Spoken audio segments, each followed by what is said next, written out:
Well, good evening, boys and girls, ladies and gentlemen around the world. It is that time once again for the WADcast, the Writers, Actors, Directors podcast.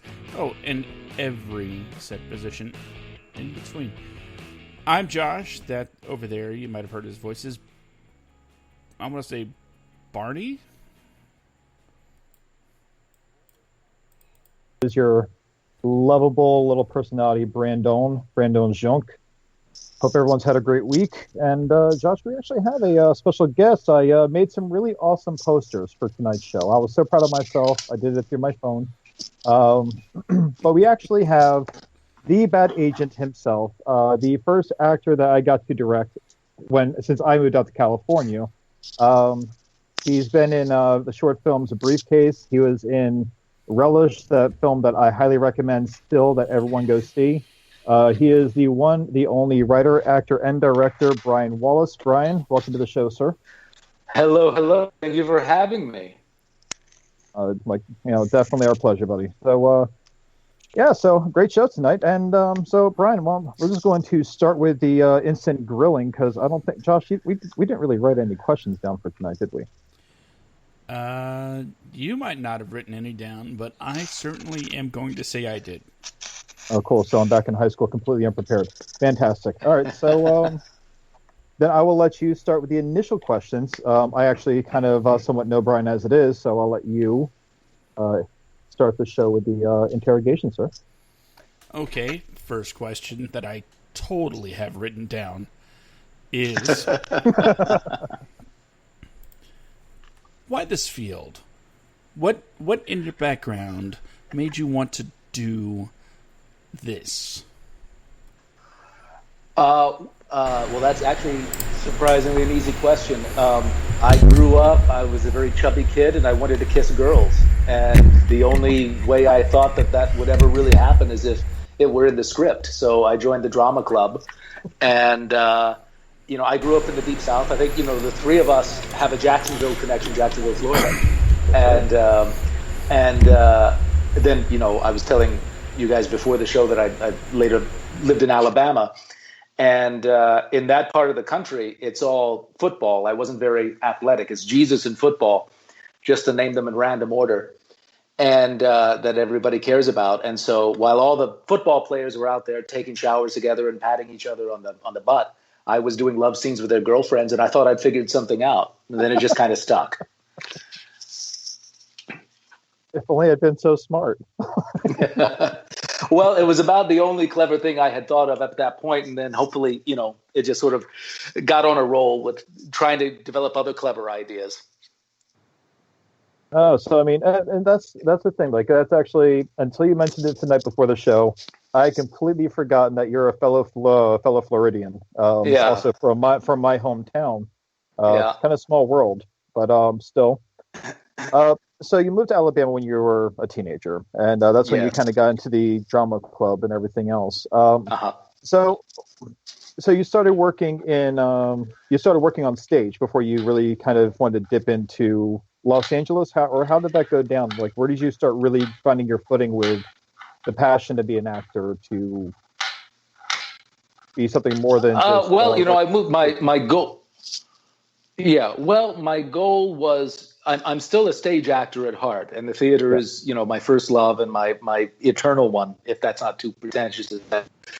But I just always, most of it is, if you're trained to be an actor, a lot of it, you join the drama club in high school, and then you major in theater in college, and so forth and so on. But my goal when I was growing up in the South was to move to New York. And so that was the destination the place I wanted to be. A lot of my favorite TV shows are very uninspired, like Law and Order, the old school Law and Order. I just loved that show. And since we've been on lockdown, COVID-19, I've been doing a marathon of Law and Order all the time anyway. And the show never fails to entertain me or what have you. And so I made it to New York, and New York is the theater town.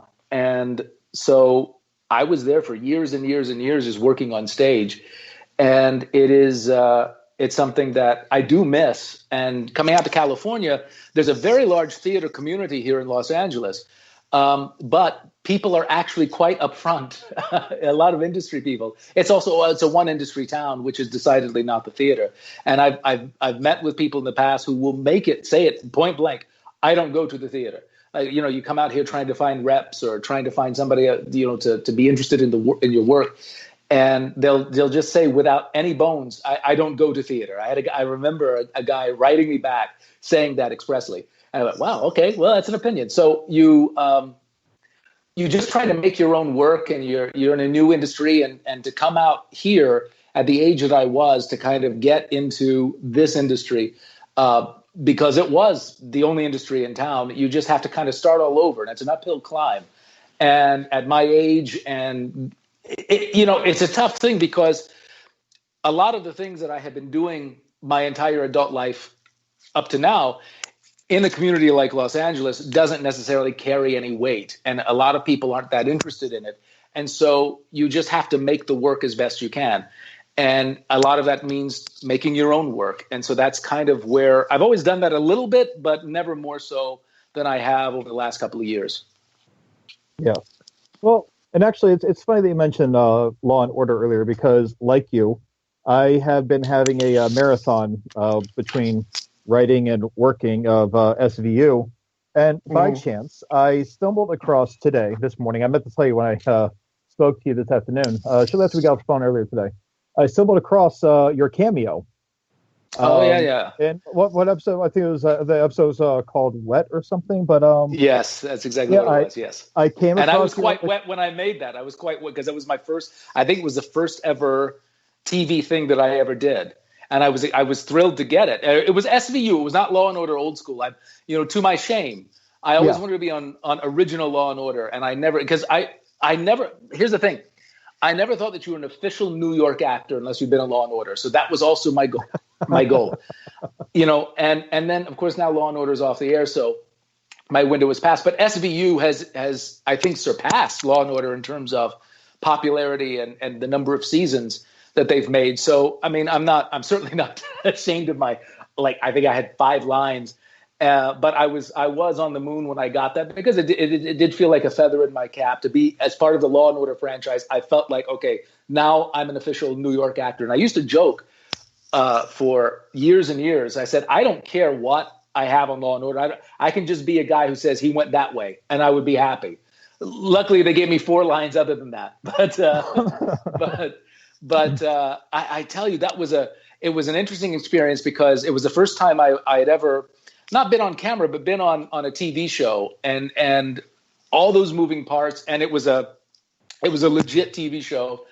And it was was a single camera thing. So they would move the camera around, and I didn't know I didn't know how anything worked. I didn't know how this stuff was shot. I just knew that you rehearsed it. And so I'm sitting here talking to the other actor, who was Richard Belzer. And so I'm thinking, oh my goodness, okay, this is Richard Belzer. And I don't want to make chit chat with him. I don't want to, come off like a fanboy. I'm just, I'm going to be the actor in the car.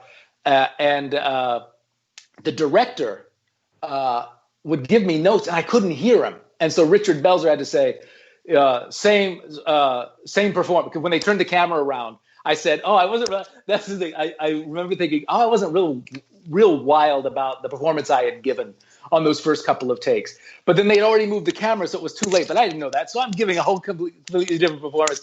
And the director saying, "Brian, same performance. Don't change anything." But I couldn't hear him because I have a bad right ear.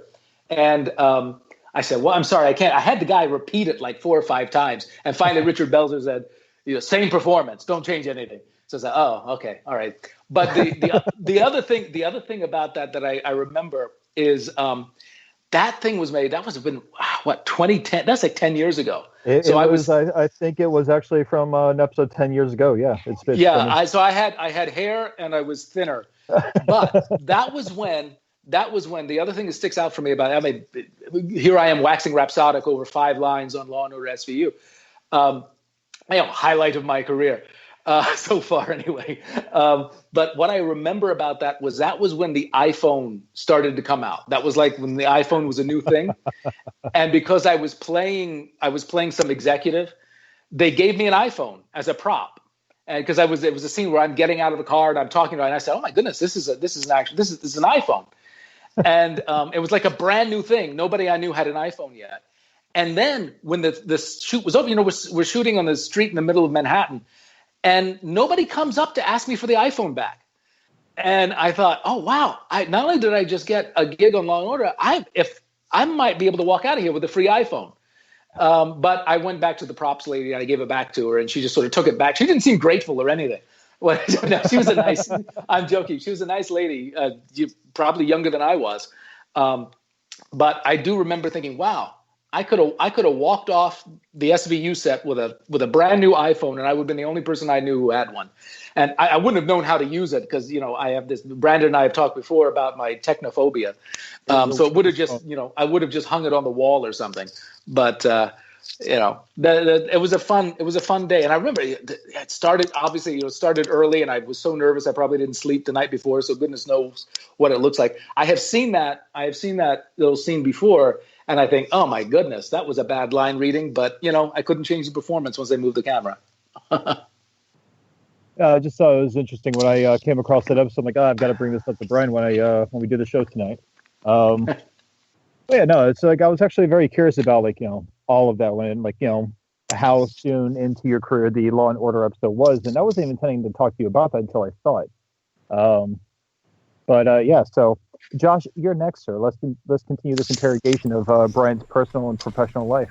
Well, not my personal life. I got nothing to report there. There's nothing exciting there. You got to get rid of this whole page now. Hold on. Except for that strange tattoo that I woke up with, and these strange scabs that I don't know how I got. Oh, that was a little too graphic. I should have said rash, not scabs. Hey, it's okay. It's okay. It happens to the best of us, buddy. Yeah. Well, it's an explicit warning, right? Oh, yeah. Well, like I said earlier, it's my fault that we even have one. So I think we dedicated an entire episode one time just to make sure that I didn't swear one time. The entire thing. Oh, well done. And since then, Brandon's been allowed one swear per episode. One F-bomb. Oh well, yeah, if you only got one, you better go for the gold. That's it. So my question, I think, is on behalf of everybody out there that listens that are trying to get into your position, employed. What is your audition process like? Mind you, like I said, this is for everybody that's trying to get into this business. Like, what do you do, and what advice could you give to somebody that's, say, putting together a reel or just looking for, I guess, the quote-unquote right role for them? Well, I would just say that the right role is any role that's available and that you're up for. So right then and there, that's my take on it. Advice, I don't know. Here's the thing. Anybody out there who would listen, who would trade places with me would probably wake up in the same place they are today, maybe if not a couple of steps behind. So I'm not a great success story, but I think I am a dogged one. And my process for auditioning, so if I get an audition for, say, a role on a television or film, or even theater for that matter, I think that, first of all, you memorize it and make choices. That's all I can say. If you've got the opportunity to read the entire script of what it is in context, if it's a play, particularly if it's a published play, read the whole thing. If it's a TV episode or something, you may not have access to all of that. They'll just send you the sides. Ask any questions that you can that you think are going to be pertinent to it. And they'll usually tell you. And I would say that one of the things I learned is that anybody in casting, when they bring you in, especially if it's an open call, do your best. Find work that really speaks to you and that you resonate with as an audience member, as a reader. If you read this play, if you read this script, if you know this show and you really like it, then you're ahead of the game right then and there. If it's and so choose material that you already respond to and that that you can make some choices about. They don't have to be really, really inspired. You don't have to do the whole film or the whole play in front of them. But I think that if you come in there and you just read with feeling, you didn't really do it so well. You've got to make some choices about the character is the way I approach it. If this is an invited audition, a casting director has called you in, or your representative through, has gotten you into this room. One of the things that I think should set anybody at ease is knowing that the casting person in the room really wants you to be good. And early on, and that's not a pressure thing, they really want you to do well. And a lot of people don't often, get that. They think it's a very intimidating situation, especially if you go into a waiting room and it's got 50 people in there, and some of them are better looking than you, or you can overhear them in the room and you think, oh my goodness, they did a really good read on that. Now I'm getting psyched out. Know that you're in there because the people behind the table really, really, really want you to be good. Because if I'm working in a casting office and I call somebody in and they completely suck, that's a reflection on my taste as well.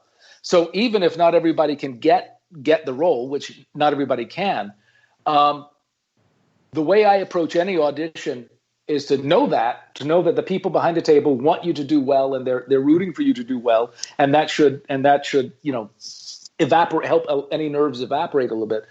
But I also always approach it in that I'm not really auditioning for this role. I'm auditioning for the relationship. I'm auditioning. If I don't get this, that's okay. I just want to do well enough that they know that I'm on their radar. And so if they have something else coming up down the line, they'll call me in again.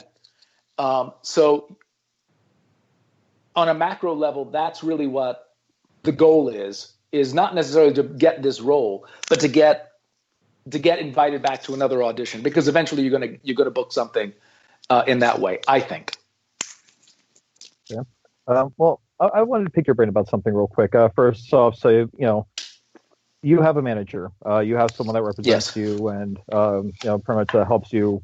Honestly, I don't know what a manager for an actor does. So for the people that are actually looking to find representation, whether it's an agent or a manager or something like that, what would you say the advantages are of having representation versus trying to find the auditions yourself and everything else? What is it exactly?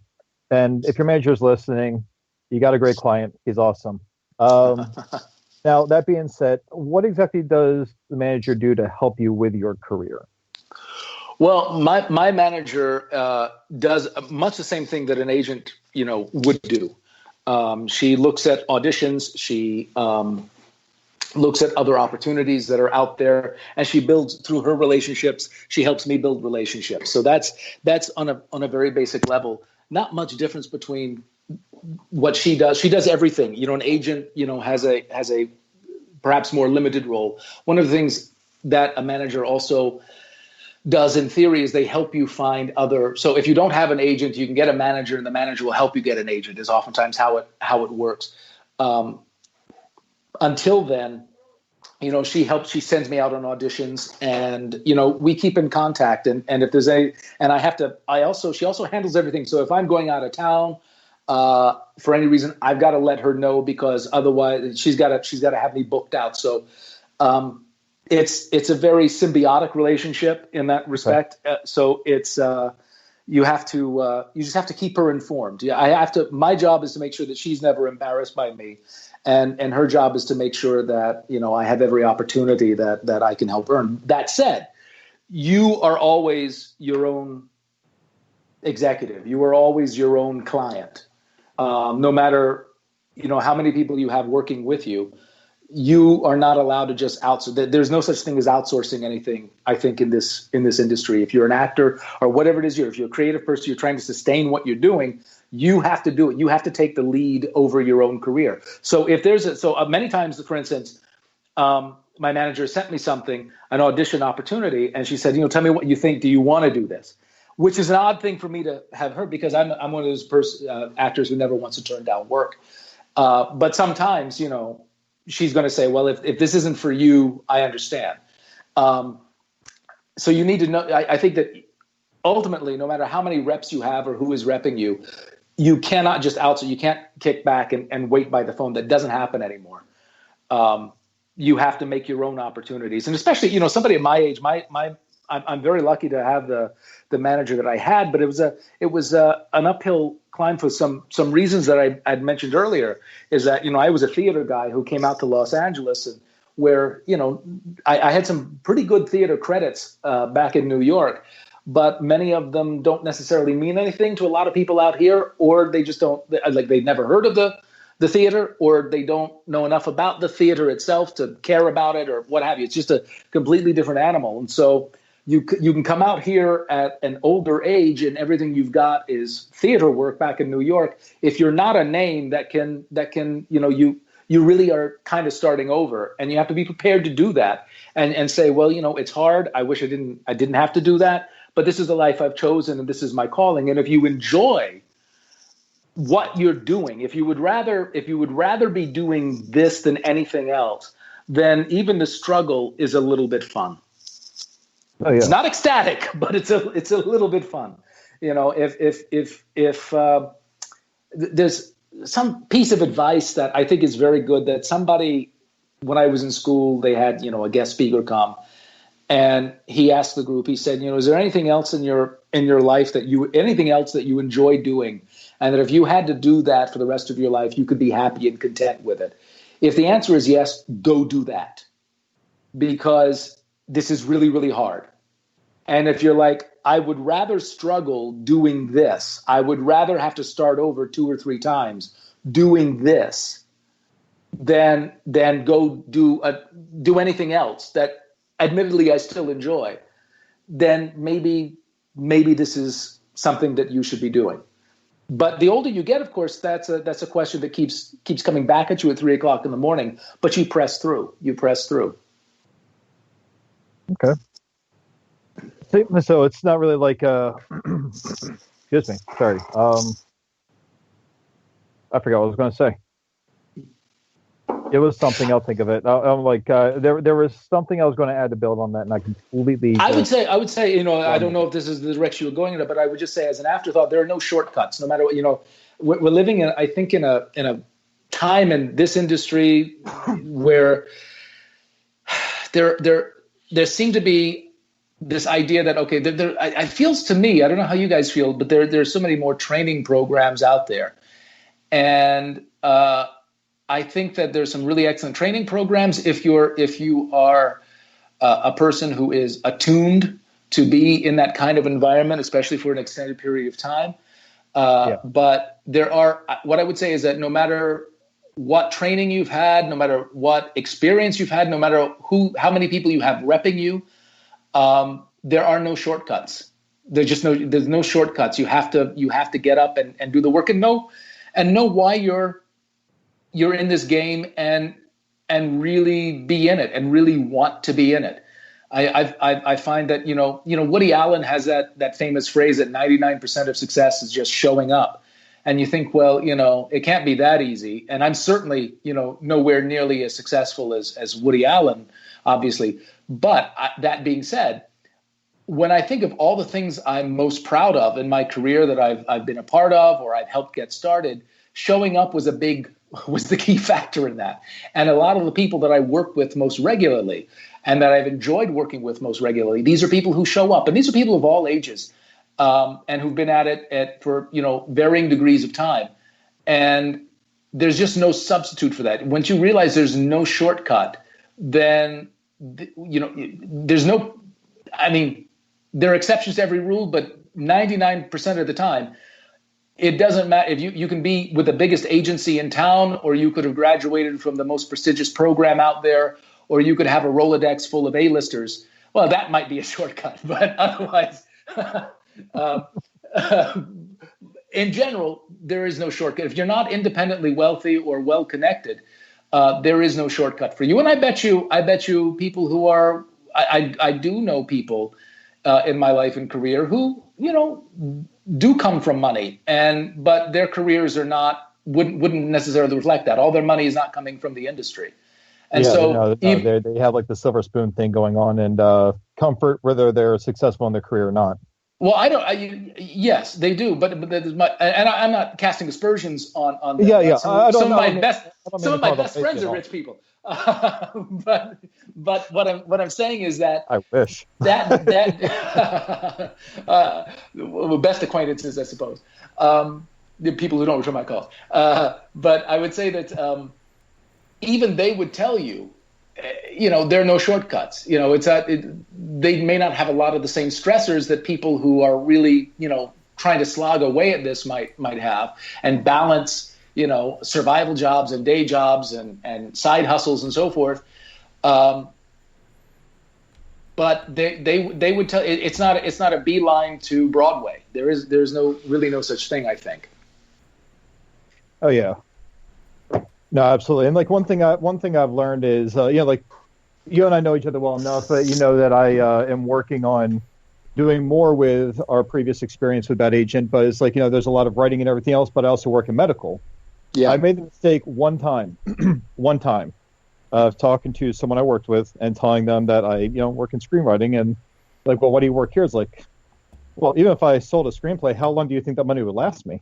I may never sell one again. But no, it's like the thing is I've noticed that there's a lot of people that I guess, like you said, like, half of being successful is just simply showing up. But you have to have that grind. And as you said, you have to really pretty much be your own executive. What's up? I'm sorry. There's some hot wings, there's donuts. They're on the refrigerator door if you want them. I don't eat them and want nothing. I got you. All right. Sorry about that. I got you. No, but what I was saying is like there are people that I work with or have worked with that no longer work in the industry because I guess it just got too hard and they just kind of just stopped. They didn't really know how to really regulate themselves or anything else, and they kind of fell to. I don't want to say they gave up. They busted their ass and they tried, but it's just like there's so much hustle that goes on into it that you have to really have that motivation almost 24/7 to really do something with it. And like the point I'm going to build on is a little bit long, so I'll wait my turn on that one. But Josh, I don't want to drown you out here. So. No, that's right. I'm here too. I keep forgetting that. So, love you. Talking about having, high profile connections, just to jump on that real quick. Tom Hanks has more than one kid. And one of them's pretty good. And I'll just leave that there. As far as family connections getting you so far. Because I think when you have things like that in your back pocket or your front pocket, however you want to wear your pants, people can self-fund their own things all the time. But yeah, I mean, if I could piggyback on that a little bit, I mean that is it's interesting. I'm not also suggesting that if you have good connections that doesn't mean that you're not good or anything. I do believe that talented people are born in all walks of life, and people who really, really, really want to do this are born in all walks of life. The point I was making earlier is that there's just no shortcut. If you're just relying on that, it's not necessarily going to get you anywhere, because there are a lot of people who I know an actress who is related to two extraordinarily whose parents were very, very famous actors. And she's not a household name. She's an extraordinarily talented person, and she's not a household name. So it could go. My point is that despite having really, really A-list actors as parents, there was no shortcut for her in the industry. And I don't know her that well. I don't know her whole story, but the larger point I was trying to make is that no matter how many advantages you may have, it is ultimately always going to be up to you to sustain yourself on whatever level it is that you want to be. If you want to be an A-lister, or if you just want to, the older I get, the more I feel like, there is a great, I always admired growing up, I always admired the character actors, and that's always who I always modeled myself at. And not just because I love too many carbs, but I always just enjoyed the sort of protean character actors. And those people who you would see them in everything, but you didn't necessarily know their names. Right. And there's a great, I think there's a lot to admire in that. Just that we talk so much about the artistry of everything. Everybody kind of gets up in their heads and their hearts about it, but there's a certain craftsmanship quality that just comes from being a writer or an actor or a director. I just want to make stuff that I like, and I just want to be part of stuff that suits me well. And I don't have to be a household name. I don't have to be rich and famous. I don't have to. I just, if you just can sustain yourself. I think that the older I get, the more that kind of becomes a goal. There's an old Billy Joel song. I guess all Billy Joel songs are kind of old now, but there's a song he's got that is a really good song of his called "Angry Young Man," and then somewhere in the bridge he says, I once believed in causes too. I had my pointless point of view, and life went on no matter who was right. He said, I'm getting the lyric wrong, or the wrong lyric, but he said basically, I learned that just survival was a noble fight, and it really is. I think particularly in this industry, if you can survive at it. There was I was part of a program once in Rhode Island, and there was a resident actress there who's now passed away, very talented lady, and I'm sure she had a lot of feast and famine in that, because she did a couple of TV gigs from what I recall. And she was never a household name, but she was a resident member of this theater company, but she wasn't cast in every show, and you would only get paid if you were cast in a role. But her great pride, and she passed away at a fairly advanced age, but her great pride in many ways was that she never had to hold down, a survival job. She never made a great deal of money, and she was never rich and famous, but she was able to afford her lifestyle as an actress. And I feel like that's a great epitaph if you're in this business. It really is. Okay. And I think that's one of the points that on the WADcast we've been trying to drive home for the last 13, now 14 weeks is nobody's going to go there for you. Nobody's going to do the work for you. Using again the Hanks example, I can see Tom Hanks talking to his kids saying, "Look, I can give you an opportunity, but after that, everything you do is on your own merit." Yeah. And I think everybody should keep that in mind when, say you have this, you have that, but when you show up and you are going for something, it's good to keep in mind other people want it too. Yeah. And it's out there, and it's really up to, David Mamet, who is not, he's fallen out of favor for, his political views these days in a lot of places, but he's still a very strong player, very talented writer who, did a lot for the American theater and beyond. But he had, I believe it was David Mamet who once said, and this has always stuck with me, he said, everybody gets the same number of breaks. Just some people get them at the beginning and some people get them at the end. So it's a matter of whether how long you stay at it and how long you really want it. And if you get to a point, my perspective is if you get to a point where, it's like, this isn't for me anymore, there's no shame in that. There's no shame. I know a couple of guys I'm Facebook friends with. I don't know them well because we're just Facebook friends. I think Facebook is one of those things where it's like, oh, this is somebody I was maybe once in a room with 1,000 years ago. But I have no idea who you are. I have like 700 friends on Facebook. I've only, I only, half of them I don't even know. Half of the rest of them I don't even like them. We don't like each other, and that just and everybody else is basically an acquaintance except for my aunts and uncles in Jacksonville and my cousin's kids. So. But I think that if you decide that it's not for you, these guys that are on Facebook, one guy, he was living in New York thankfully they're all a little bit older than I am, so I can still that makes me feel good. But they were in major market cities in New York and LA and so forth, and then they moved back to their hometowns or to smaller markets. One guy has never worked more. He moved to a place in Louisiana, I think. And, now he's in everything. He's in every movie, every TV show that's shot down there. He seems to, so it's worked out for him. Another guy moved back to his hometown, and before he was going to do it, he was like, he's ambivalent about it. And I think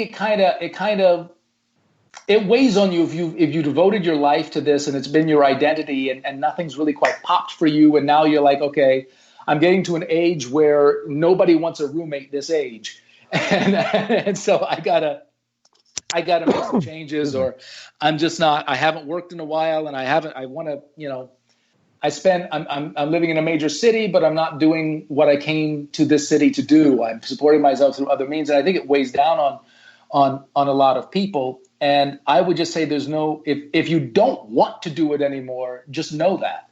And if you do want to do it, then only you can answer that question. Yeah. Oh no, go ahead. No, I was basically just trailing off there. You go. Well, no, I was just thinking, how do I end this sentence? Well, no, see, there was a all right, the movie Sister, the Sister Act movies. Growing up, my mom played these things religiously. I'm just trying to Goldberg movie. Yeah. No, don't get me wrong. I like the movies. I love those movies, but I wasn't judging. I was just making sure I was talking about the right movie. Yeah, she would just play these movies. I'd be in the living room playing with my Ghostbusters and Batman toys and everything else, and she'd just be like Sister Act 1 and Sister Act 2 back to back on videotape and just rocking out to the soundtrack. But in the second movie, there's two things that she says. What was it? Like the song, if you want to be somebody, if you want to go somewhere, you better wake up and pay attention. But one thing she says to Lauryn Hill's character about her singing, she tells her that if you wake up in the morning and all you can think about is writing, then you're supposed to be a writer. If you wake up and the first thing you can think about is singing, then you're supposed to be a singer. And I think that holds. I think that's always stuck with me as something because, when I was in high school, shortly after high school, somewhere around there, I was working as a cartoonist for a series called 9 to 5 Workaholics, and I was actually having a good time with it. But all I could think about was, now at the time I didn't know what it was. I thought it was like just drawing and being an artist. Yeah. And I realized I enjoyed the actual writing the jokes and writing the lines and everything else more than I enjoyed everything else. And then I actually wrote a pilot, like a half-hour pilot for a cartoon. Got a chance to pitch it to Comedy Central, got laughed out the damn pitch, like 19, 20 years old. But I still got there, just really being pushing myself and having good motivation and good support. But all I could think about, I realized, was just writing. I absolutely enjoyed writing. And so I see a lot of that where people, I think they start to get discouraged with how tough things can be. And as you said, you have to really manage yourself. You're your own executive. You're running your own brand, basically, throughout your entire career. Even if you have a manager or an agent, it's ultimately up to you to really put out the hard work of going out and meeting with these people and things like that. Which brings me to something. We were talking about your audition process earlier. And Justin Ward and myself have very similar stories as to how we came across and casting you into something. Because you never once really auditioned for the role of Simon in Bad Agent. Mark had really just urged me to watch this reel, and he the way he put it is oh yeah, there's this guy that I met at a convention, and he was a really cool guy. Here's the We Make Movies Festival, which that's what it was, a festival. Well, I want to shout out We Make Movies because they're a really great group, local, and if you have a chance to submit anything to We Make Movies Festival or be a part of them, of that group, I think they meet weekly, or at least they did before COVID. No, I'm not going off on a tangent. They're a good group. They're good people. They're really good people. No, and I'd be more than happy, if they wouldn't mind, I'd be more than happy to give them a shout out on our Facebook page and everything else. I'd love to actually even be able to get somebody from them on the show as well. I'm sure they'll do it. But the thing is Justin told me this really interesting story about when he cast you as the character, something Charisse. What was it? Nova Charisse was the character's name. That's right, Nova Charisse in Relish. And how, I don't remember if he said they had just started auditioning for that character or if they'd seen something they didn't really care for. And they saw, you had sent them on audition, just you with a white screen behind you reading the lines, and much of the same aspect as to what made me want to bring you on. With on my end, it was the fast talking. It seemed it felt like that really fit the character. And with him, he was your audition just blew his wife away. And then his wife, had him watch the audition and then in turn blew him away. And then you just, boom. you landed the role that way. Not to say it's always going to be that easy, because obviously it's just simply not that easy most times. Mhm. But you really seem to be a person that's passionate about like honing your craft, so to speak.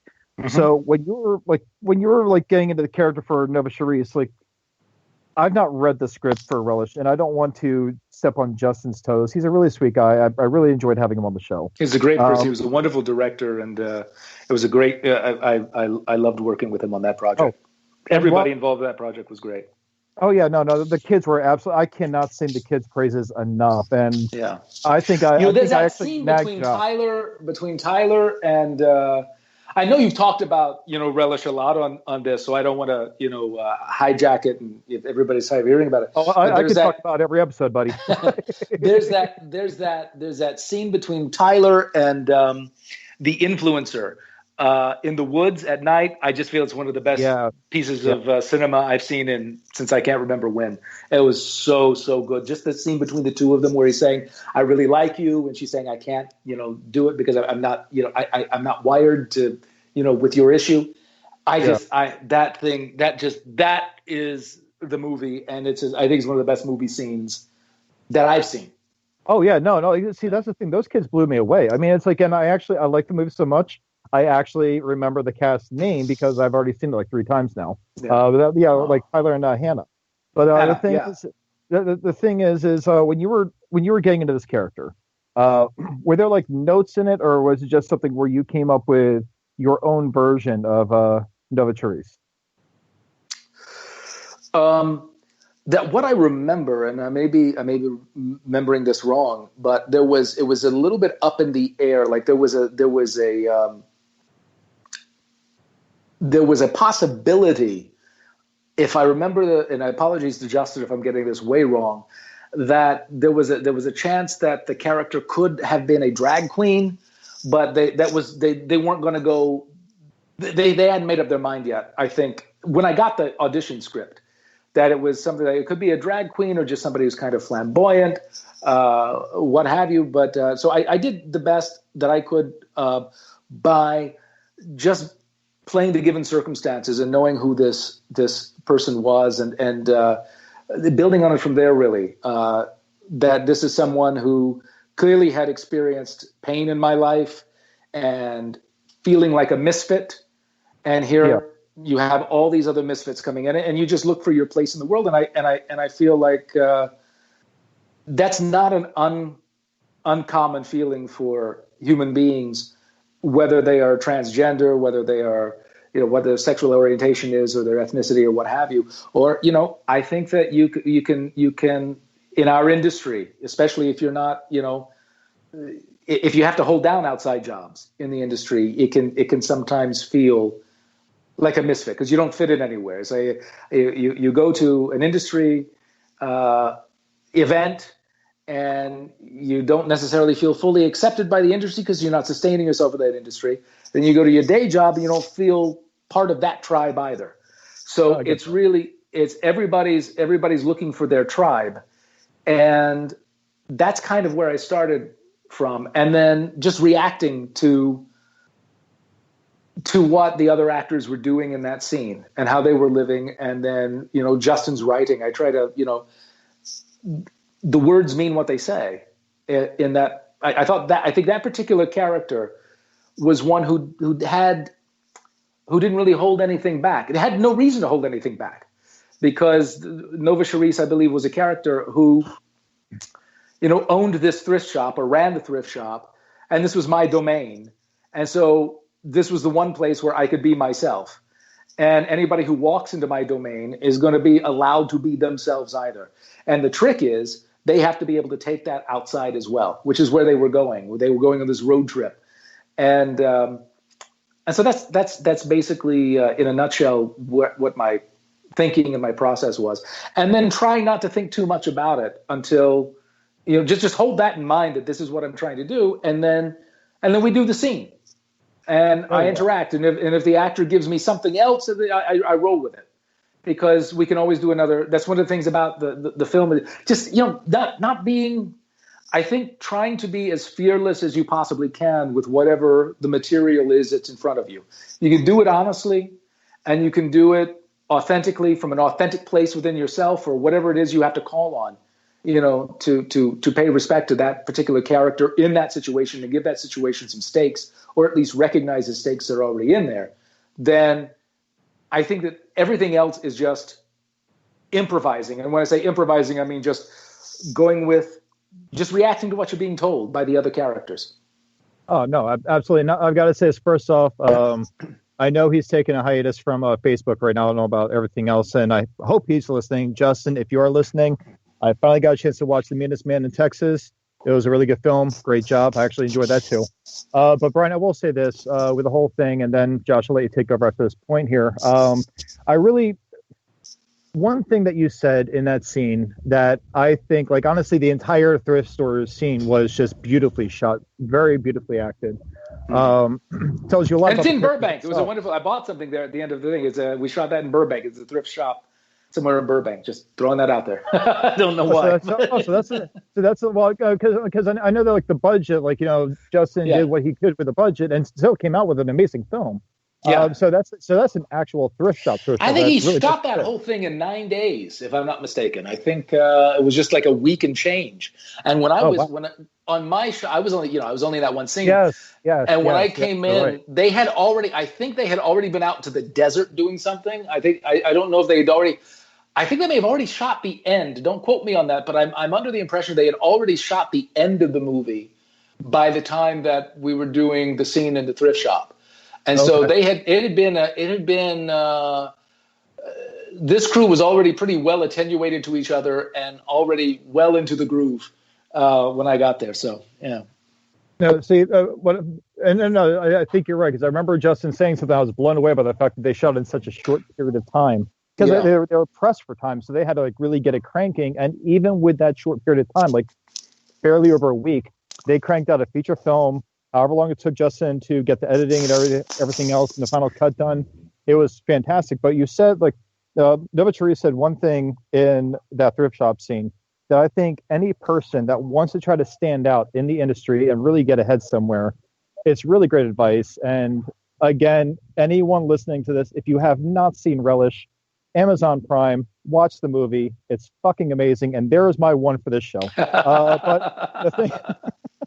But the thing is Nova Therese says, be who you are with flair and without apology. Yes. And it's not always a bad thing. And, like, kids out in high school, if for whatever reason you're listening to this and hearing my mouth without the, parental accompaniment right now, if you are honestly sticking out that much in high school, you want to be in the arts or anything like that, you know what? Own the shit out of it. Like, just, again, be who you are with flair, without apology. It is amazing how far that will take you. People that will say, don't do it, don't listen to them. Unless it's really bad, unless it's really, really good advice. But sometimes there's good advice that you just cannot take. If you're being pulled towards a direction, see where it takes you. Plan it out, but just always be yourself. And that's pretty much what I got. I could actually go on about this, like we said, all night long. But Josh, back out the corner, sir. Joshua. He might be powdering his nose. Yes, that's exactly what I was doing. Oh, there he is. Oh, there he is. Like a damn ninja. What's up, man? Oh, that means he missed everything we just said. Okay, so Brandon, repeat it. All of it, Brandon. Okay, so yeah. No. Okay, we've talked a little bit about the past, a little bit about the present-ish. I want to know about Brian's future. What is your future? Other than that, you're going to keep on keeping on, but goals, dreams, aspirations. What Marvel superhero would you play? That kind of thing. Okay. That's I don't know. I'm trying not to think too much about the future. I try to have. I'm unprepared for that question. I mean, I have a lot of irons in the fire, and so I'm just trying to hope that one of those hit and be happy with what I'm doing, and be happy and do work that's meaningful. Really, it's not an exciting answer, but it's the best one that I think I've got. Is I want to make sure that whatever I do going forward, I want to be able to sustain the quality that I think that I hope I can bring to it, and make it meaningful to myself. Because one thing I would say about, just tacking on to what we just talked about is, be yourself with flair and without apology. I think that's true, but be true to yourself as well. And don't do something just for the flair. Make sure that it is meaningful to you. There's, Stanislavski, the old acting teacher. Again, he's kind of fallen out of favor because he's, over 100 years old now, but died almost 100 years ago. But there's an old cliche that he said that I think remains true. And he said, celebrate the theater within yourself. Do not celebrate yourself in the theater. And I think that can apply to, the film and television industry as well, or, whatever else you want to bring that to.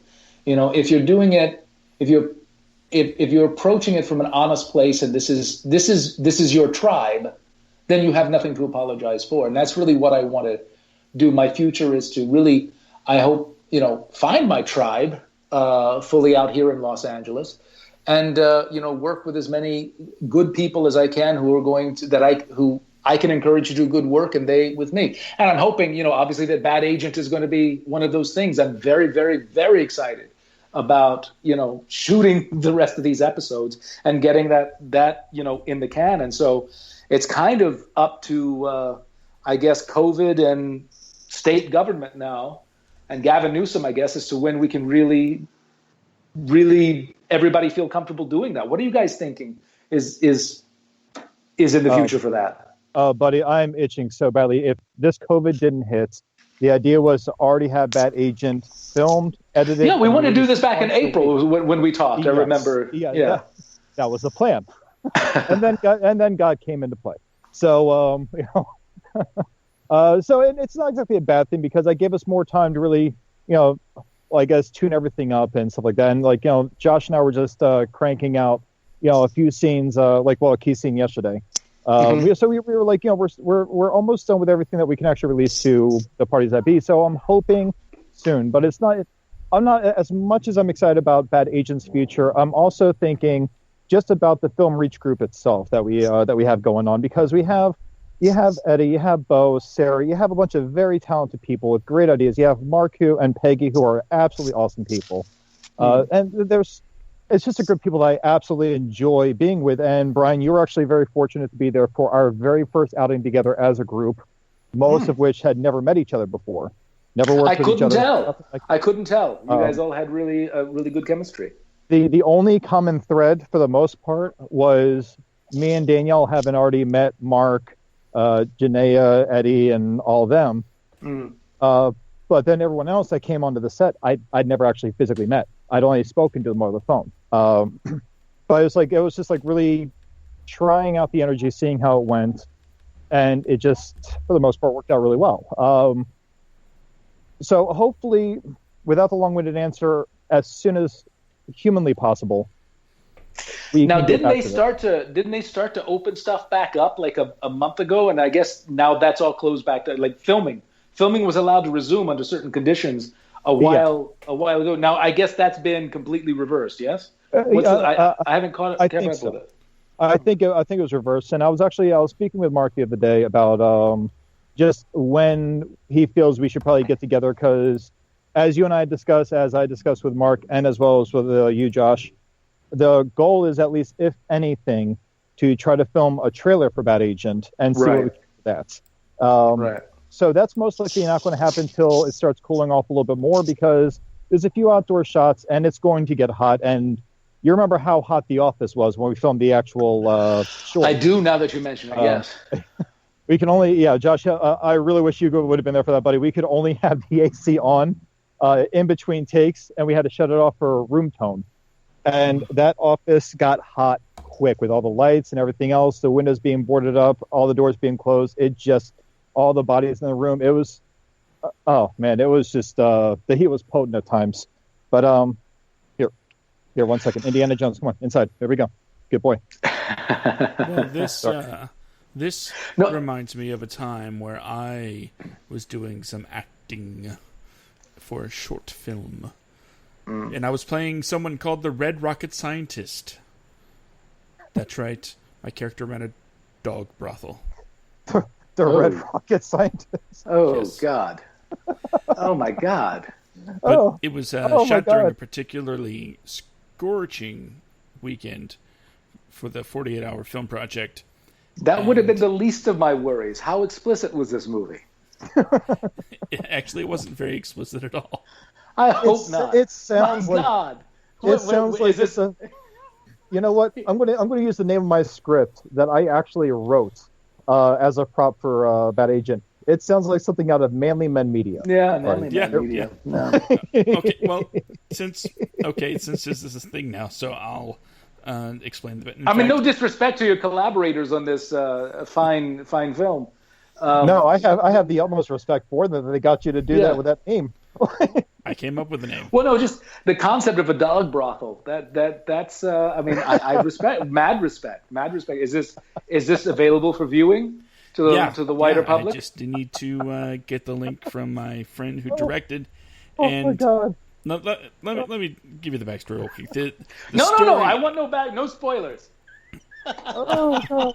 Oh, I was like, buddy, the image in my head right now of a dog brothel with a Red Rocket Scientist. This was just before I you share the link with everyone once you get it.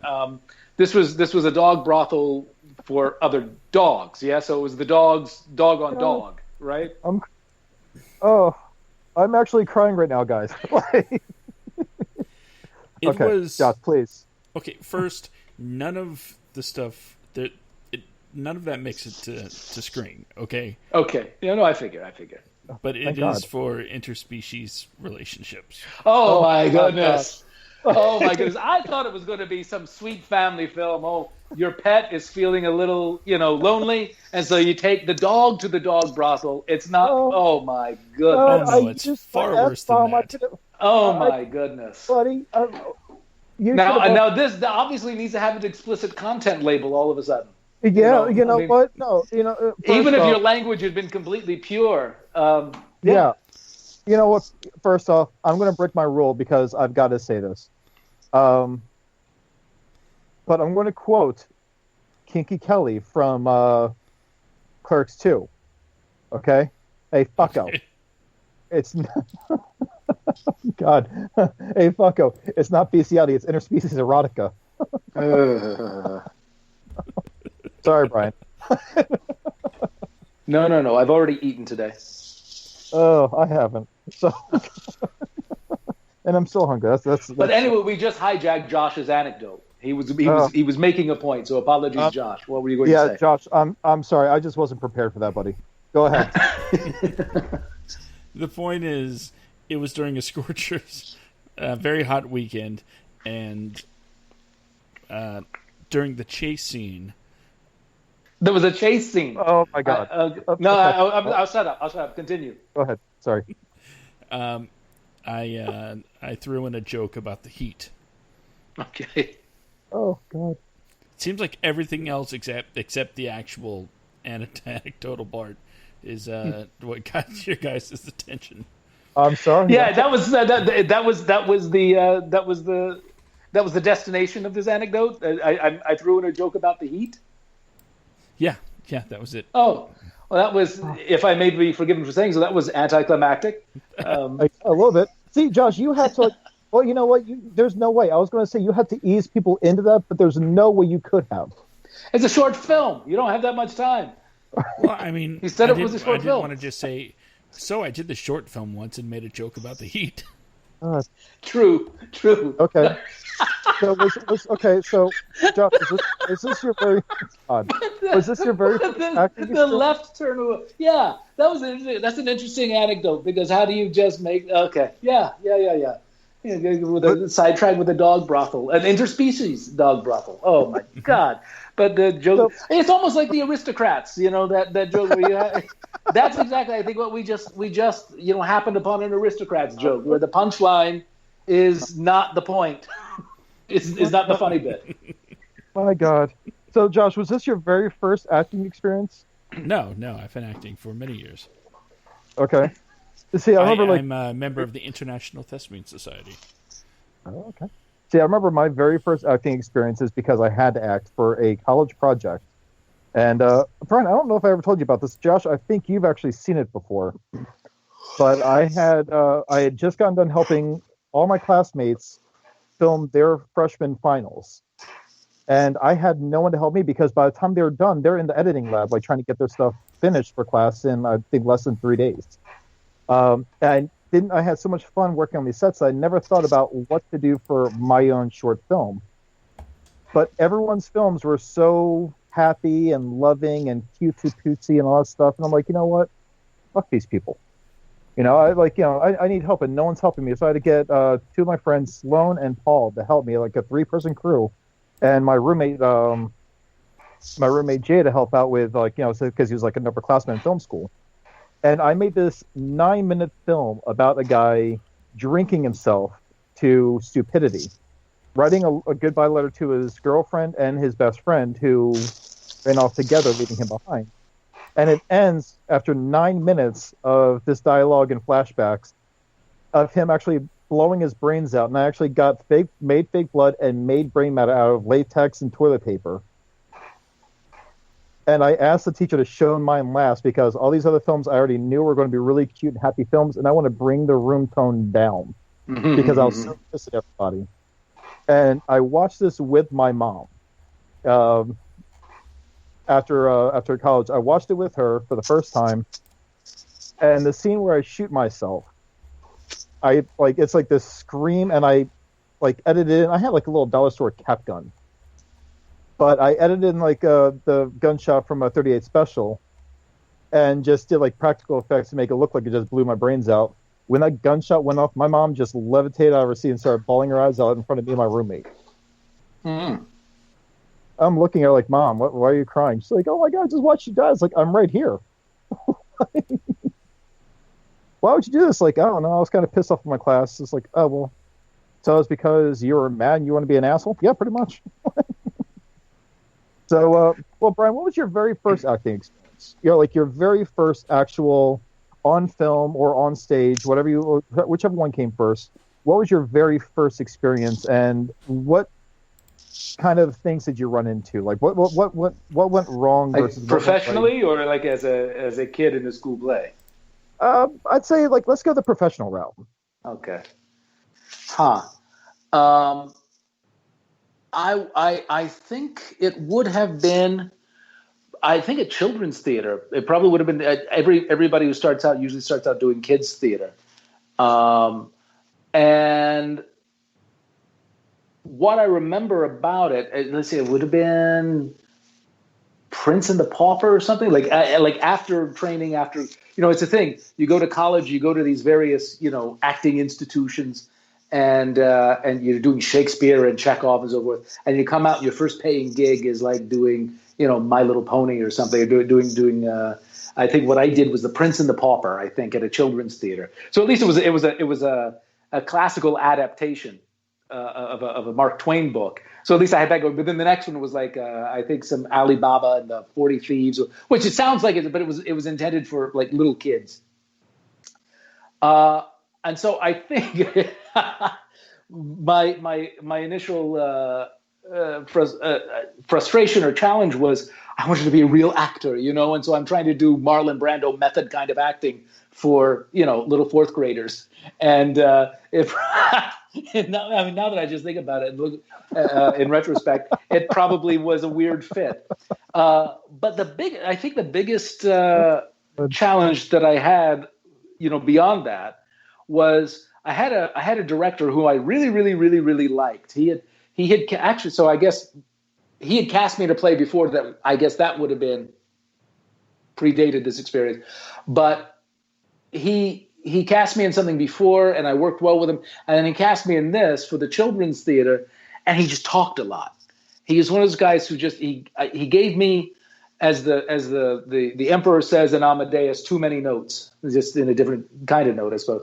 And I remember feeling a little bit frustrated, but it's something I've never completely shaken a little bit, is that if you have a director, particularly in the theater, where you get this a lot more than you do, I think, in film and television, because when you're doing something on camera, it's got to you only have so much time, whereas in the theater, you got 8 hours to sit there and do one scene if that's what they want to work on that day, and so it can tempt a lot of directors to rabbit on, and that could become frustrating. Just give me the note, and you don't have to explain the note to me, and you'll know if I understand whether I do it or not. That's a very small thing, but I only mention it because I've seen that a number of times, and it's something that I've never. I mean, you swallow it, you grit and bear it, and not every day is like that. But it's interesting that if I'm doing a play as an actor, a lot of times I find myself being in kind of a film or television mentality. I just kind of want to get on with it. But if I'm involved in something that is on film or television, I do miss the theater, because suddenly you walk into a room and there are a bunch of people you don't know, and you're doing this little bit of a thing and sometimes you're doing it out of order and without any context, and you'd like to have a little bit more time and a little bit more discussion to kind of sink your teeth into what's going on. So I think that would be my answer to the question. Is I was trying to be Marlon Brando for a bunch of school kids, and then it was my first experience with a really, what I would say, over talkative director. And I say that with some hesitation, because some people love it, and I don't want to give the impression that I'm particularly difficult, because I don't think I am, but I might be. I like to kind of get on with it if I understand it. If I kind of come at it a lot of times, if I have a question, I'll ask you, or I'll pitch an idea out there. But sometimes you do get. It's always a struggle sometimes if I'm sitting there doing a play and somebody's over talking it or overthinking it. It can be kind of frustrating. I don't believe I've ever had any explosions or blow-ups or anything like that, but it's something that you have to kind of learn to temper or work around in some way, if that answers the question. See, I'm happy you said that, because that was when we did Bad Agent, and Josh, like I said, buddy, I wish you were there, man. I really do. Brian, you came up to me at one point, and I realized how long it's been since I really directed and how little thought I actually put into the actual filming of the script, the directing process. Because you asked me about like the character's backstory and stuff like that. I'm like, just do it. I think it was like I gave you the laziest answer. I'm like, just do what feels right, man. He's just a screw up, and I didn't really think that far ahead. So just do you. That was actually an okay answer, because that allowed me to just make whatever choices or decisions I wanted to make. If I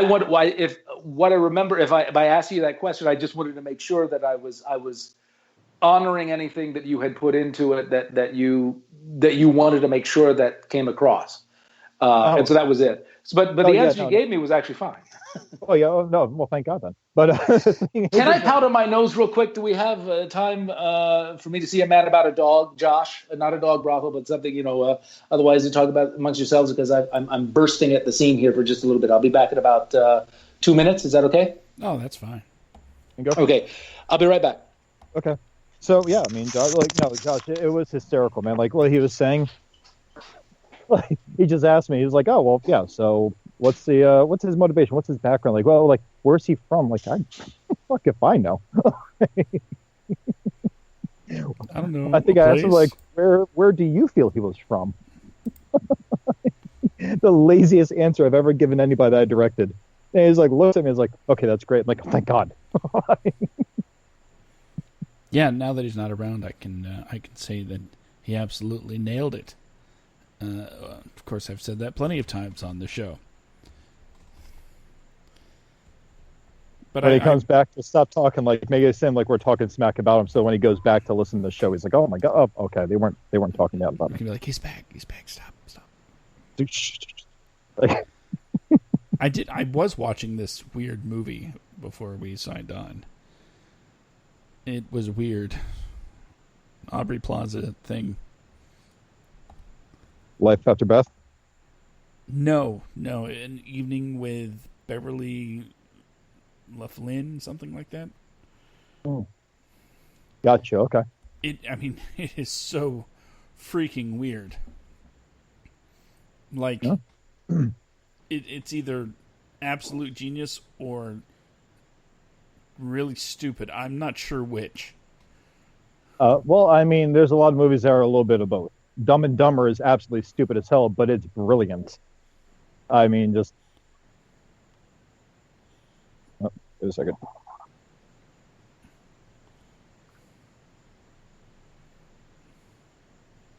Oh, okay. That was weird. And you want to talk Sorry. a movie that takes place in basically one house? Okay. What was it? If these walls could talk. No, it had David Cross. If these walls could talk too. All right, I'm back. What did I miss? We were just talking a lot of smack about you, that's all. Oh, okay. As long as it was mostly true. No. It's just lots of lies, like, saying you're a horrible actor and we can't stand having you on the show. All lies. No. We were just. I was telling him about the whole just. I answered just about reiterating how I answered your question with a question with what's his motivation and background. Like, I don't know. What do you feel his background is? Now, by the way, the movie that I was thinking Josh, about was It's a Disaster. It's a disaster. That's the name of the movie that you're talking about? Yes. This possibly brilliant, possibly really stupid film. No, that's a different one. The other movie I watched is called It's a Disaster. Oh, okay. The one I was mentioning, I believe it's called An Evening with Beverly Laughlin. Okay.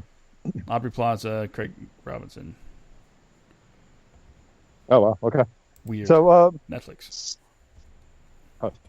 I'll have to check that out this weekend sometime. But yeah, so moving on with everything, with what we were talking about. Josh, was there anything that you want to bring to the table here? Well, let's see. I asked about that and that. See, I'm crossing things off of this paper that I wrote things on. Talked about the future. Yeah. You know what? Well, one thing I didn't get to as is noted in Article 3 of my notes here. Subsection 12. Yes, you must have gotten a copy. I've noticed you're also a writer.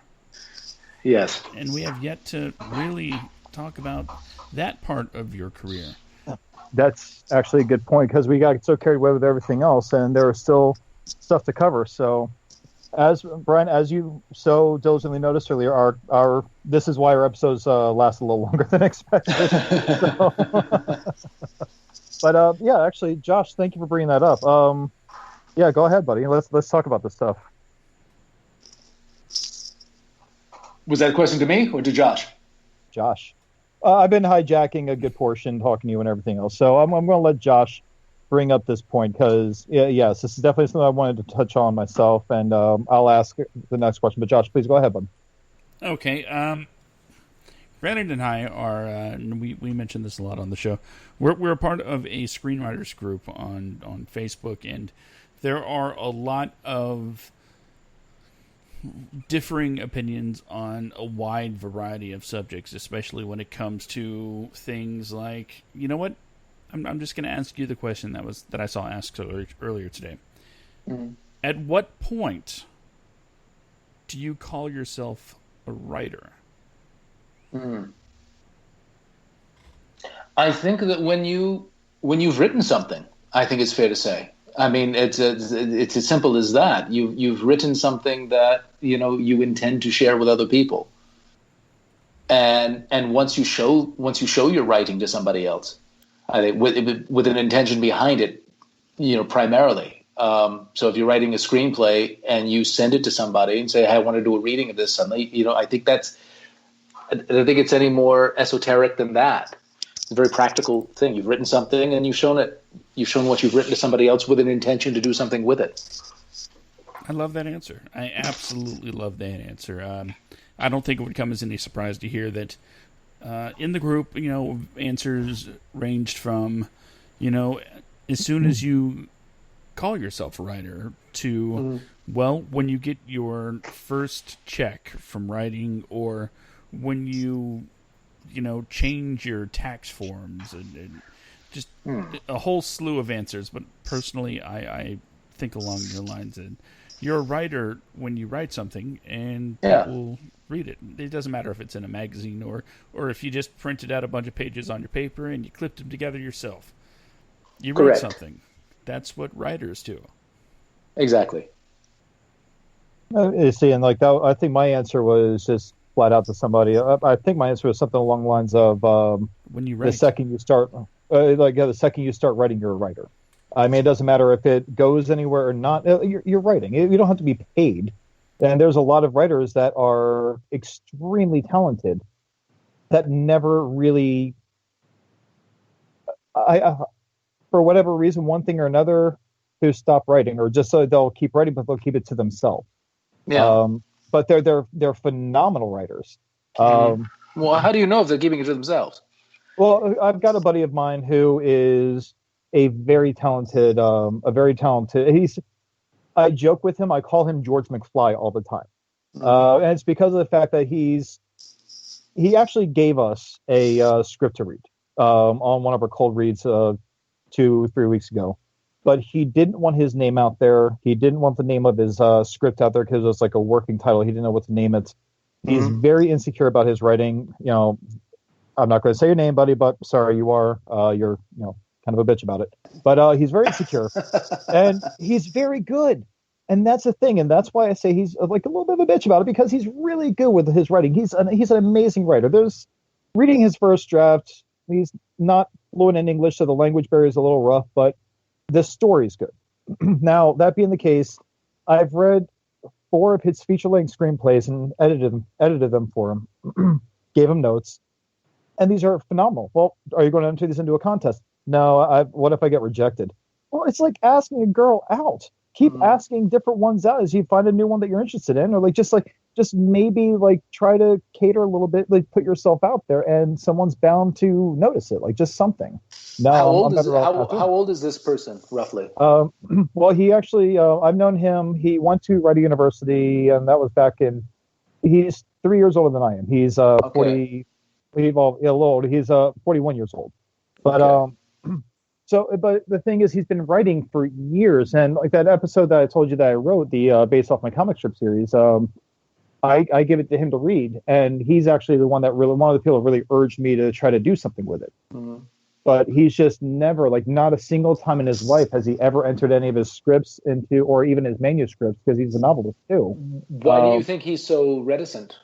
I don't know. I think, honestly, to my understanding, and mind you, this goes back to when we were in our late teens, early 20s.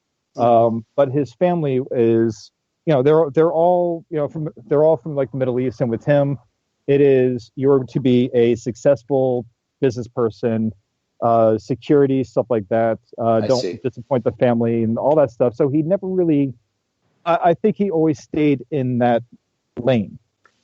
But the talent and everything else, and I was just talking to Josh about this earlier, something that came up is someone told me that the reason why Hollywood doesn't really put out that many fresh ideas now, that's always something that already has a pre-existing fan base, or beating a franchise to death, is because of the gamble of dealing with a completely unknown.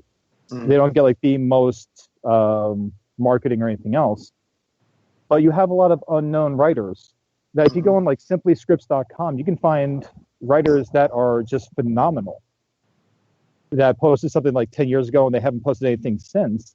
So you read these scripts holy shit, this is really good.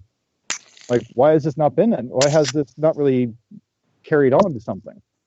So I mean, I don't know. It's just it's a shame when you see stuff like that. And I forget what point I was going to get to.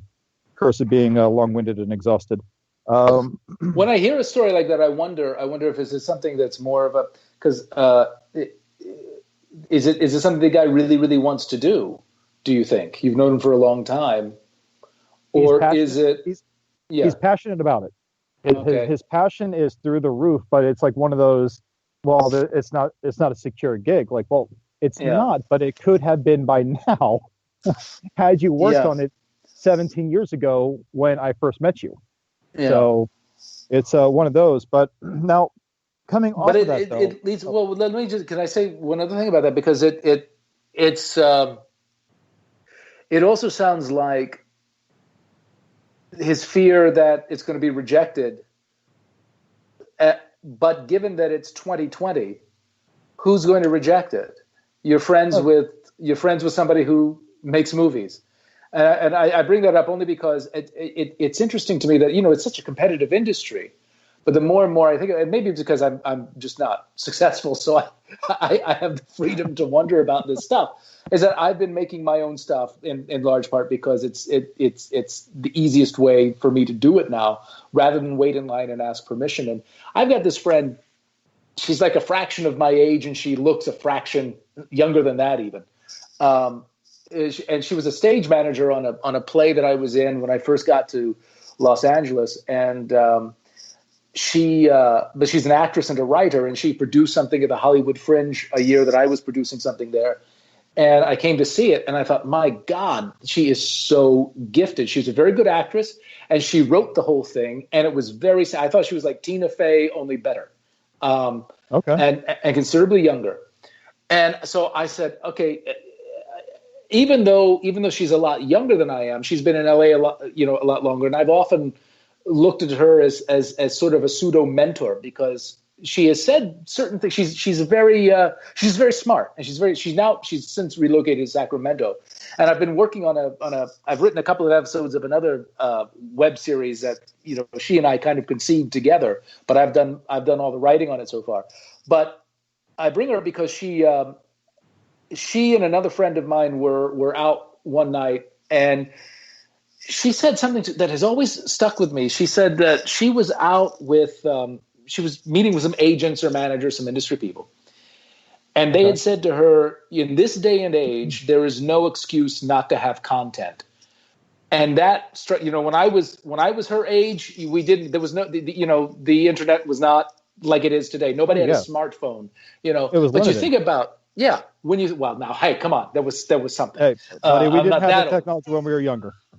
We can say it. I didn't have a smartphone. But that goes, despite my technophobia that we've alluded to already, when you think about your smartphone, that is a portable movie studio. And if you dial it back like 20, 25 years ago, the way they were making movies back then, which were still good movies, the high-tech movie, if you were to go back 25 years and give somebody your iPhone and the camera and video capability on that, just some indie filmmaker that would have changed their world. They're making movies on that now. And if you are on the festival circuit, there are lots of categories and lots of festivals expressly devoted to mobile camera filmmaking. And I just thought that the fact that there is no excuse now not to have content is absolutely true. So if you've got an idea, you shouldn't be waiting on permission no matter what year it is. But today, there is no permission to wait on. You show your stuff to whomever. If people like it, great. If you already know somebody who likes it, then make it. You can make it. And the stuff that I've been making the last few years with some collaborators of mine, we do it all SAG paperwork, and SAG makes it very easy. Lots of paperwork, which is a skill you have to develop, but it's really interesting. I do find that administrative side of it to be very interesting.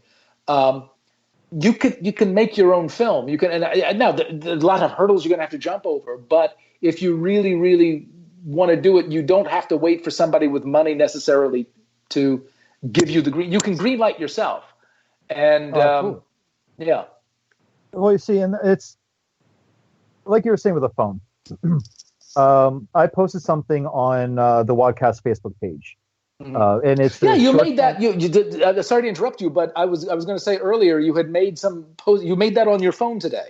No. I'm just changing the subject slightly. I'm not going to hijack it. I promise. But when you were joking, say I'm sorry, I was a little late. I was making some picture on my phone. You made that on your phone. That is something that I'm talking about right there. I'm not gonna be a graphic design critic about it, but the fact that you were able to whip that up on your phone, I thought was pretty good, for that. Oh, yeah. 25 years ago, that would have blown you would have had your own. That would have blown everybody's mind. Anyway, go on. I would have had a career. Yeah. But I don't know much about tech. I have a very, very love-hate relationship with it, because as much to me, in my experience, technology is just one more way something can go wrong. That said, those pictures I made tonight, I've had my brand of smartphone for 2 years now, 3 years. Yeah. And I just today realized I could do that. So the thing is, what I was getting at is, as far as phones go, there's this girl that's in a group. Her name is, girl. I feel bad saying girl. This grown-ass woman in our group, Jessica Brown. Really sweet, really sweet woman. But she made this short film called Carriers. And I guess, Josh, this would be my one of my recommendations, my advanced ahead of time recommendation of the week for short films. But she made this short film called Carriers. And it cost her nothing to make this at all. She filmed it while she was taking a train at the start of the whole COVID-19 thing, when everyone was afraid to go outside and everything was like a ghost town downtown LA. And she's wearing her mask on a train. She's got this track over the actual footage, and it's pretty much about a zombie apocalypse. So it's the beginning stages of a zombie apocalypse as the final announcements are being made. And she made this film with her camera. She had an opportune moment to do something, and just her quick thinking and her creativity kicked in, and bam, here's this short film. She entered into a film festival, and I forget, she said, let me see real quick. She said something about the placing in it, that it's now a semi-finalist for this film festival. That's outstanding. And she won't know until December, but the fact that she's a semifinalist for it, holy shit. This is a film. I will urge anyone listening to this, I'm going to post this up again on the WADcast Facebook page tonight. It's worth watching. And it's a perfect example of, what you said, Brian, you don't have to get permission. We are in 2020. Even with everything being locked down right now, everything being shut down. Really no permits being filmed. This is a hell of a guerrilla style filming, and it's not really illegal because it's her handheld camera. It's her own private personal phone that she's doing it with. And it was just a brilliant way to just I don't know if she premeditated making the film, if there was some planning going into it, or if it's one of those, well, cool, the entire train is empty, the train stations are empty, this looks like a pretty good chance to make a pretty badass film.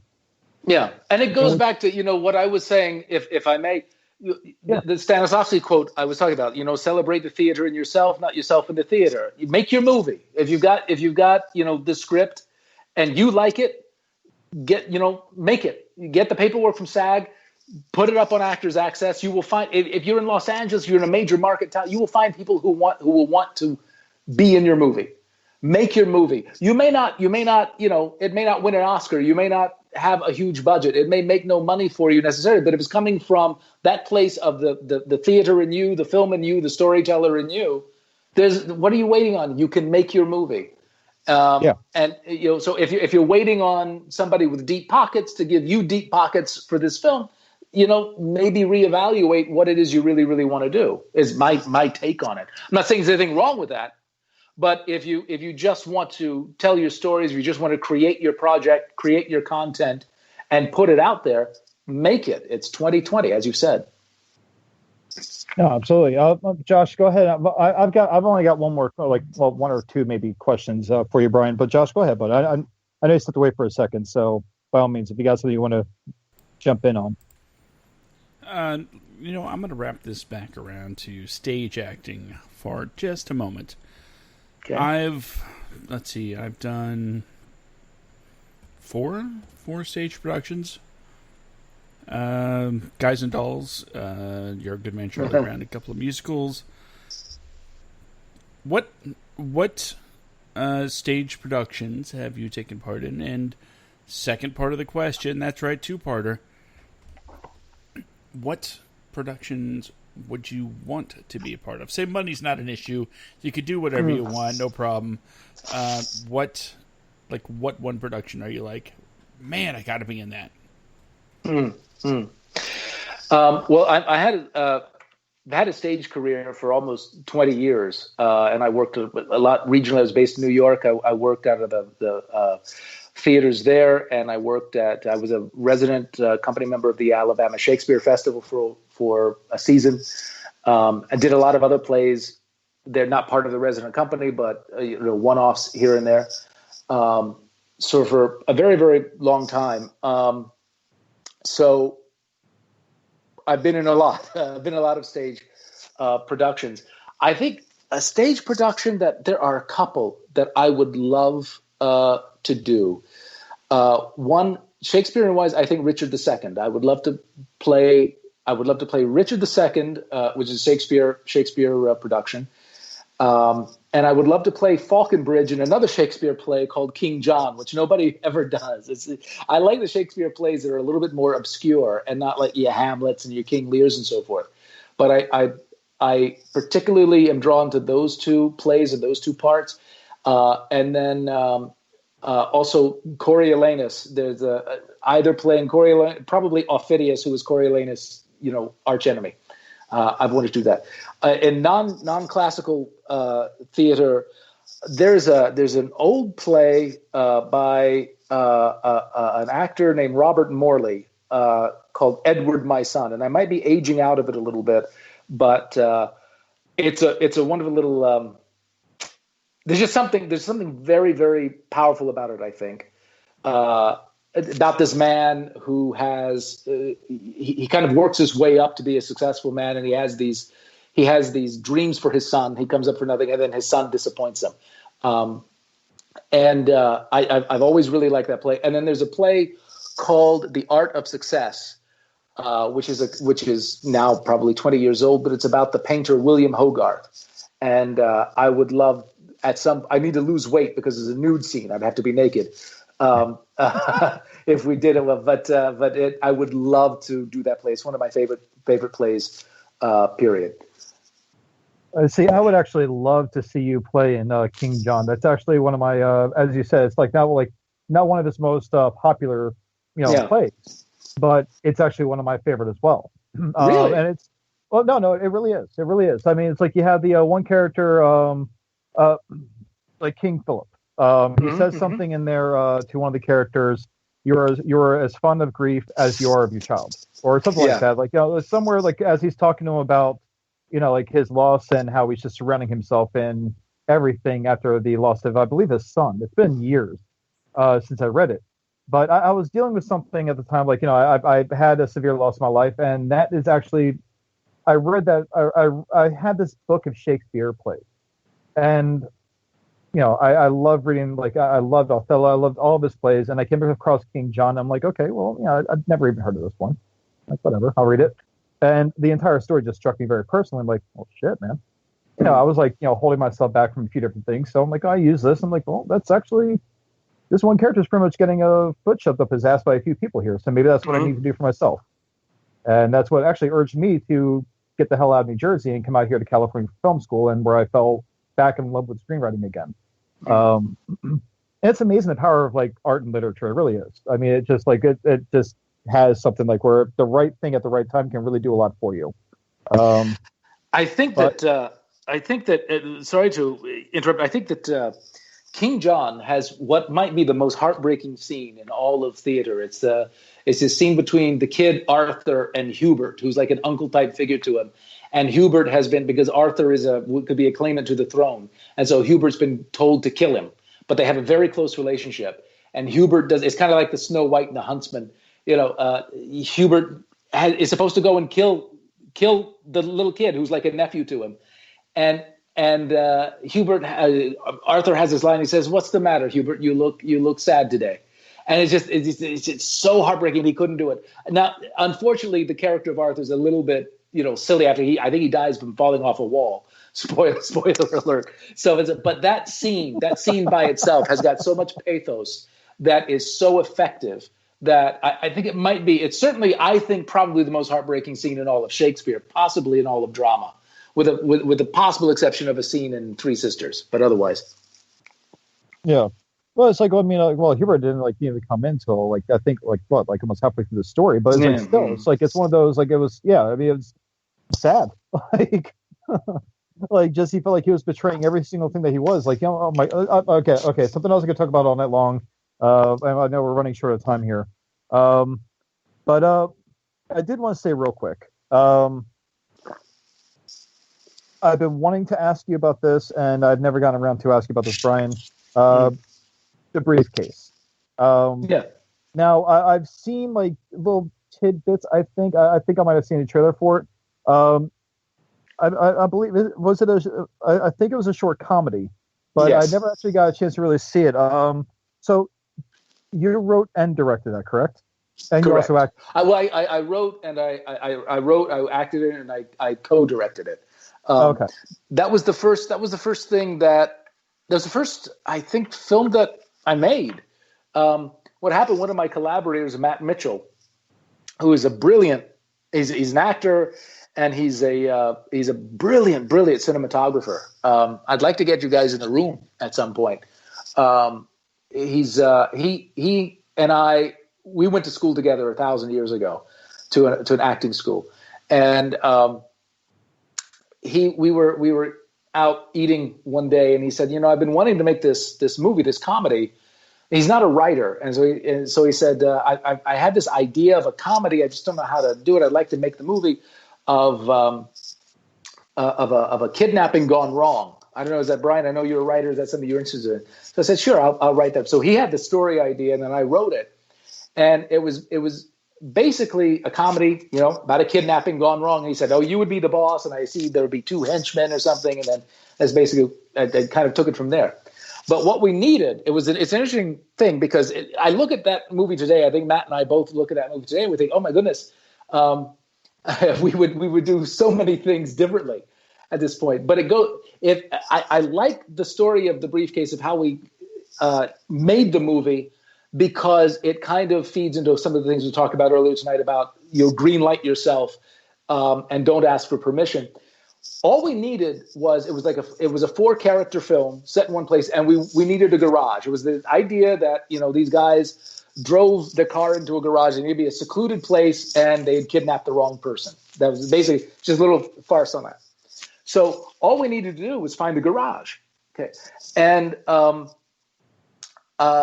don't have a garage. Matt doesn't have a garage. So we were asking around people. We couldn't find a garage. Like somebody who just had a garage in their house to film this. And I thought, okay, this is really weird. People drive in Los Angeles. People have garages. What do we do? So I went on like Craigslist looking for like garage. Like people were renting out their garage for like $150 a month. Okay, just to park there.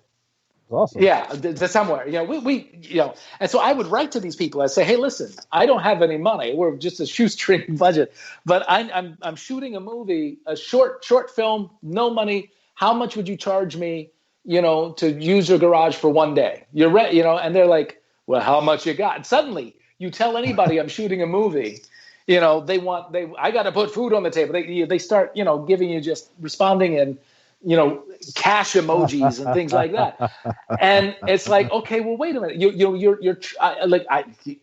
I offer you, I'm kind of a cheap bastard. So I kind of lowball it, but I'll offer you $50 to let me use your garage. I mean, you're charging $150 for the month. I just want it for one day. I'll give you a third of that. Just let me film it. Well, you're filming a movie. How much? It's like, I don't have any money.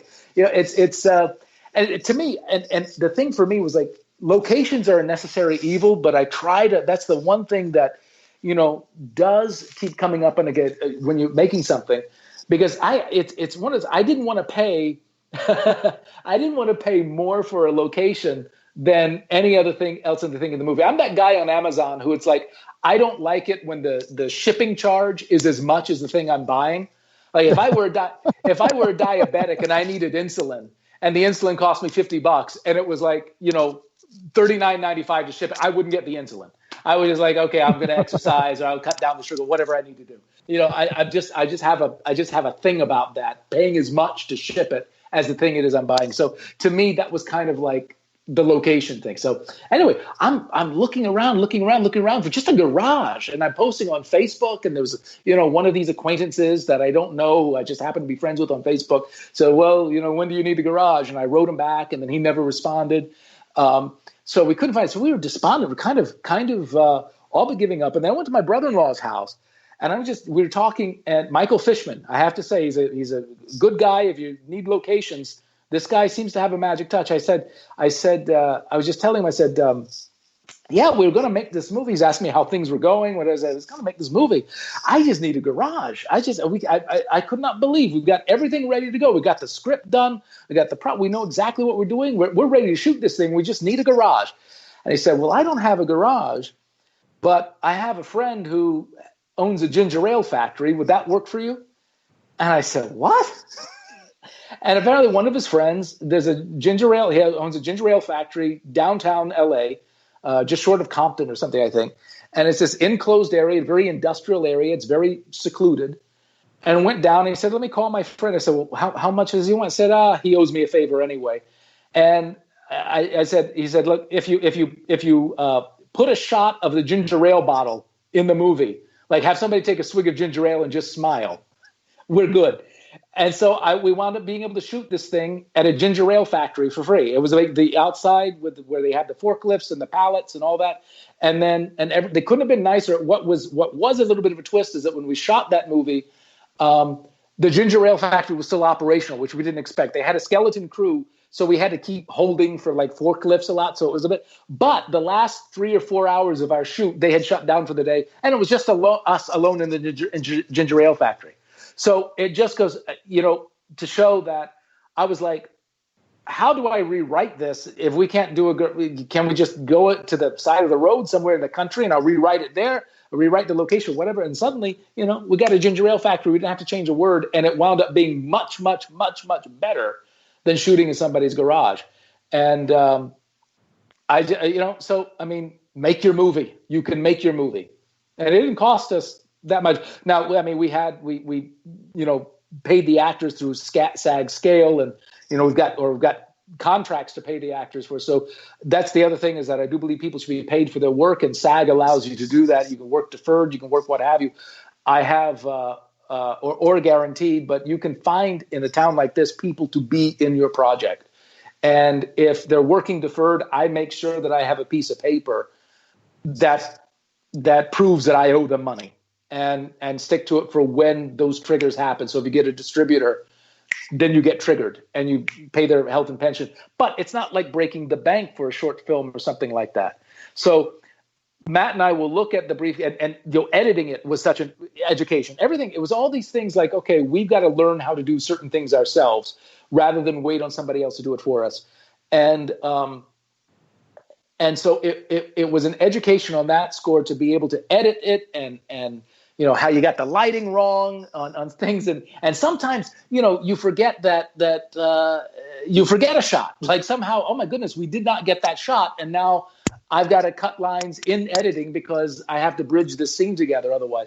But just the way, it was such a great learning experience. And we wound up getting into some festivals with the briefcase, and it went over well with the festivals we got into. And we got an award with the Independent Cinema Showcase, and they filmed it at the Landmark Cinemas downtown. Not filmed it, they screened it on the big screens, which was a great thrill. I would recommend the Independent Cinema Showcase as well if anybody's got a project out there that they want to have screened. Oh, so else I can definitely throw up on Facebook page.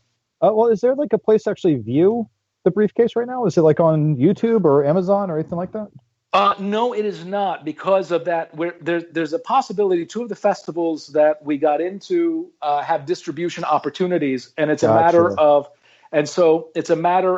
I could do that, but then Matt and I and have to discuss, whether we want to go for it, because once you get distribution, it does trigger some money.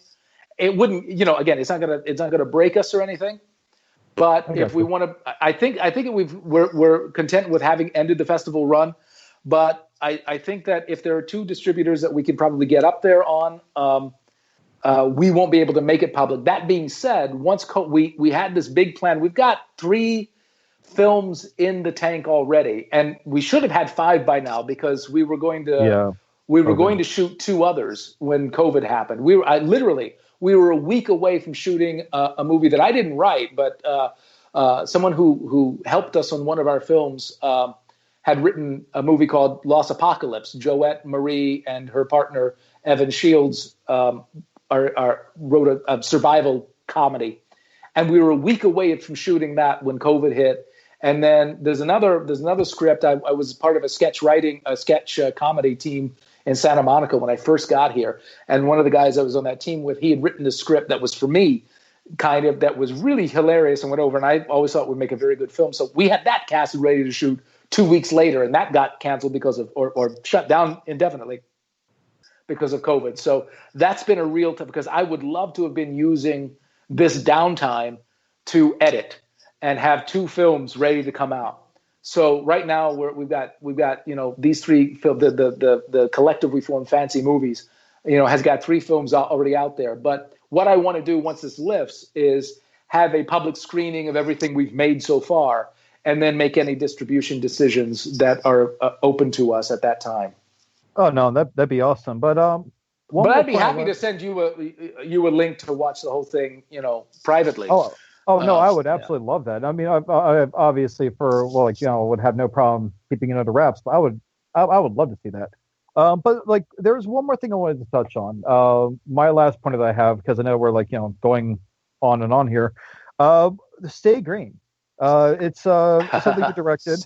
I'm not too familiar with it, but I know, I remember reading on your Facebook and everything else that's gotten pretty a good amount of attention lately. So you want to talk about that? Let us know what Stay Green is, and I'd be happy to. We've been accepted into 7 festivals already, and I think we've got a few left yet to go. 2 of them have since been canceled because of COVID. That's one of the most frustrating things, because I love festivals. I love the great networking opportunities. As your friend who made the mobile film will know, you can get some good traction, some attention. But if you get into a good festival that just has good people, like We Make Movies, Independent Cinema Showcase, just to name 2 that are local here, it's fantastic to meet other filmmakers, other collaborators. I mean, again, Mark Hensley and I met at We Make Movies Festival last year. We each had a project in it, and then that's how, thanks to Mark, you and I met, and now thanks to you, Josh and I have connected. So and so all these things happen. It's a lot of fun. You will find people to work with and find people that you jibe with and whose work you enjoy. So anyway, Stay Green, I wrote and directed that. It's really a mockumentary. I had this idea of a series of things that of little, what I call mundane documentaries. Basically, if you film somebody doing something very mundane, but you shoot it in a way, it was more of an idea of how can you shoot it so that it looks profound. And then there's some humor from that. And so basically the idea is that this is a guy who's an activist. He just basically steps on garbage. So he doesn't have to take it out. Like, the garbage can's getting full. So he just steps on the garbage can to compress the trash. And now he doesn't have to take it out till tomorrow. And that's the whole move. But he speaks of it in a very profound way. And the way that the camera moves, it's sort of like I try to make it sort of an NPR or PBS technique, how you can just take any subject and make it seem kind of profound when it's completely stupid. And we've got one of our, Matt and my friends and other partners with Fancy Movies is Justin Dre. He's a fantastic actor, and he really knocked this one out of the park. I think that Stay Green is really getting as much traction as it has been getting so far because of his performance. It's really outstanding, and it makes me. I mean, it's the shortest. It's only about 6.5 minutes long, and I would like to do another 2 or 3 films of mundane documentaries. I have a couple of other ideas that I'd like to do, and the same. I don't want to run it into the ground, but I had kind of conceived that as 3 or 4 little mundane 5 to 6 minute documentaries. And that was one of those things where I had thought about maybe it was so short that we should just release it, because we've been making these movies. And I think one of the ways of getting attention is to kind of just release it for free once you've made the movie. But, there was some discussion that maybe there's this idea that the attention span is I don't know if I completely agree with it, but the attention span is too short. So if it's over 3 minutes, you can put it on YouTube or something, and nobody's going to sit there and watch 3 minutes. So I don't know if that was the right decision or not, but I'm very, very happy that because we didn't make it public, it's now eligible for a lot more festivals and has been getting a lot of festival love. I just wish that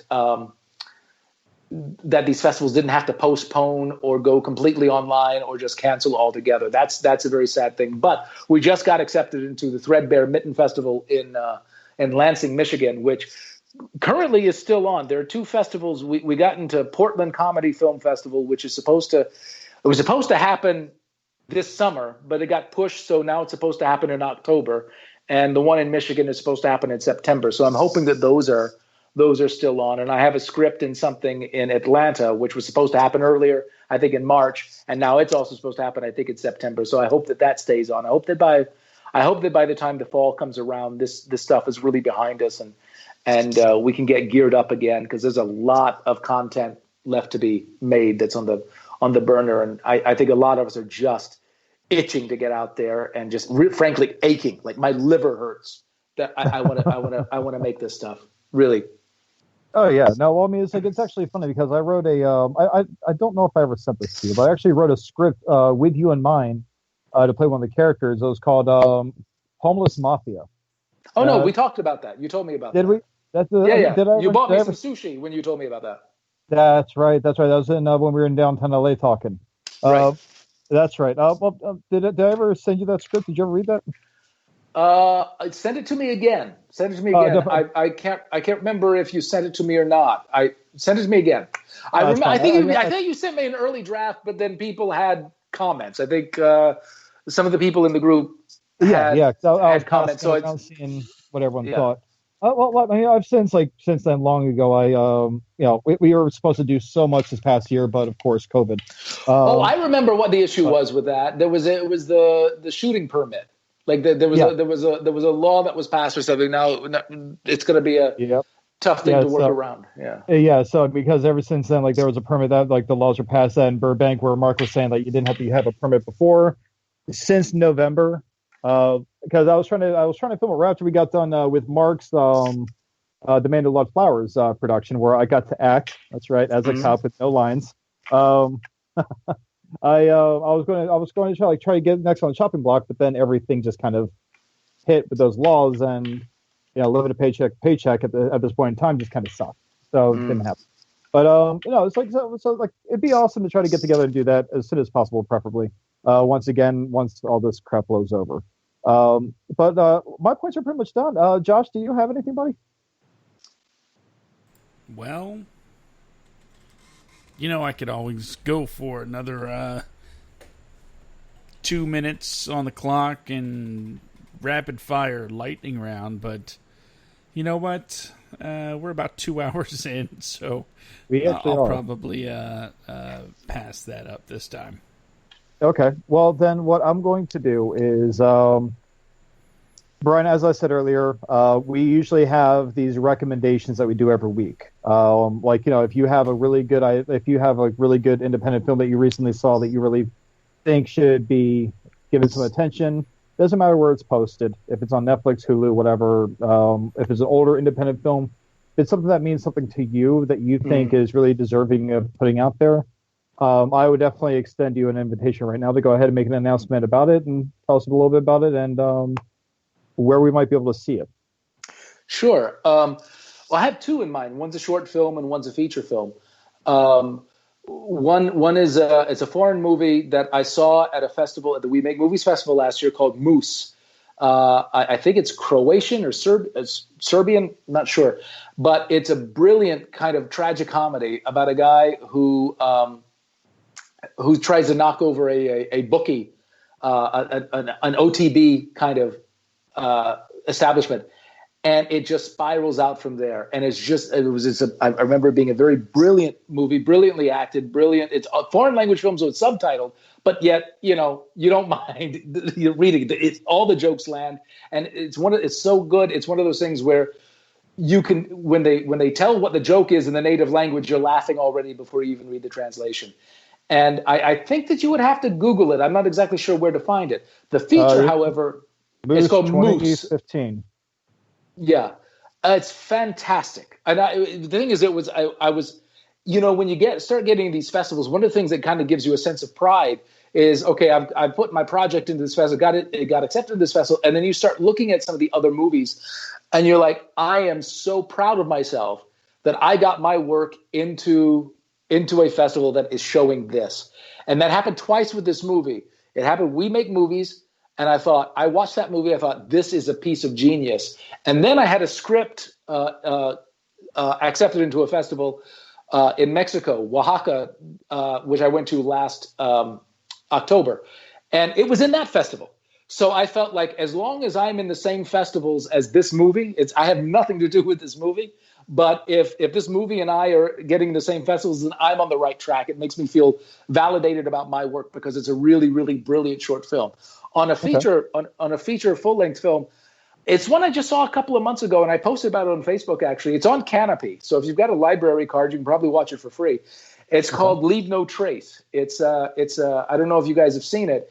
It's a movie directed by Deborah Gronick, I think is her name, and it's about this veteran and his daughter who are camping out in the forests in Oregon, and social services keeps coming for them to try to help. They're just trying to find. He's got post-traumatic stress disorder, and he's just kind of taking the daughter. The actress is the young lady who was in the Jojo Rabbit. She played the actress who was hiding in the closet. Oh yes. Oh, she was good. Yeah, but this is a movie called Leave No Trace. You can find it on Canopy. And what I love about this particular film is, above all, is that the performances are pretty flawless. I think the writing is flawless. The scenery is flawless. You watch that movie and you think, is there any more beautiful landscape than the Pacific Northwest? But the thing that I really, really, really love about this movie is that the characters are in significant conflict, and yet there is not a single villain in the whole movie. There's not every single character in that movie is trying to help, and yet there's still some kind of antagonism. Like, there's not a single, and I think that's very hard to do. Every character, there's not an evil person in the whole film, and yet the conflict is still palpable. And it's and there's a particular line in this movie that I'm not going to say because it kind of makes my voice crack. I like to present myself as a little bit of a curmudgeon from time to time, but this thing really made me tear up. It's a beautiful film. So my recommendations for a short film, if you're looking, you don't have much time, look at Moose. And if you've got 2.5 hours, I think it is, look at Leave No Trace. Okay, outstanding, both. And I'll be posting those up on the everybody. I'll be posting those two recommendations of Brian's up on the WADcast website tonight. And I actually have two recommendations, also a short film, and I spoke about it earlier. And I even said I was going to do it prematurely. But Carriers by Jessica Brown. It is actually not a whole lot going on in the film, but there's enough going on in the film. And the way it was shot, and this is the reason why it is my short film recommendation of the week. It was shot for nothing, with nothing more than a camera, with the director, writer, and lead actress doing everything. I think she might have also edited as well. But it was just very well done. But that's the short film that I am going to recommend.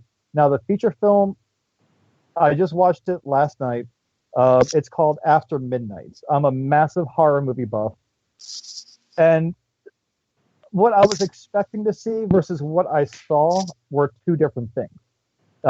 It's this movie about a guy who his girlfriend, he doesn't know what he wants in life. His girlfriend ends up leaving him, and right after she ends up leaving him, he's being stalked and terrorized by some kind of monster out in the middle of like the Floridian wilderness, which cracked me up because it took place in Florida, and Brian, yours, mine, home state, and Josh's current state of residence. But so I got a kick out of it, but at the same time, it's got like the tense scenes where there's a scene where he's like walking into the wilderness in the middle of the night after this creature just terrorized him, hunting the thing down. It keeps breaking into his house while he's in other rooms. And there's this really tense scene where he's walking through like the marsh, and the only light that you get in this scene is the flash of the barrel from his shotgun when he's firing it.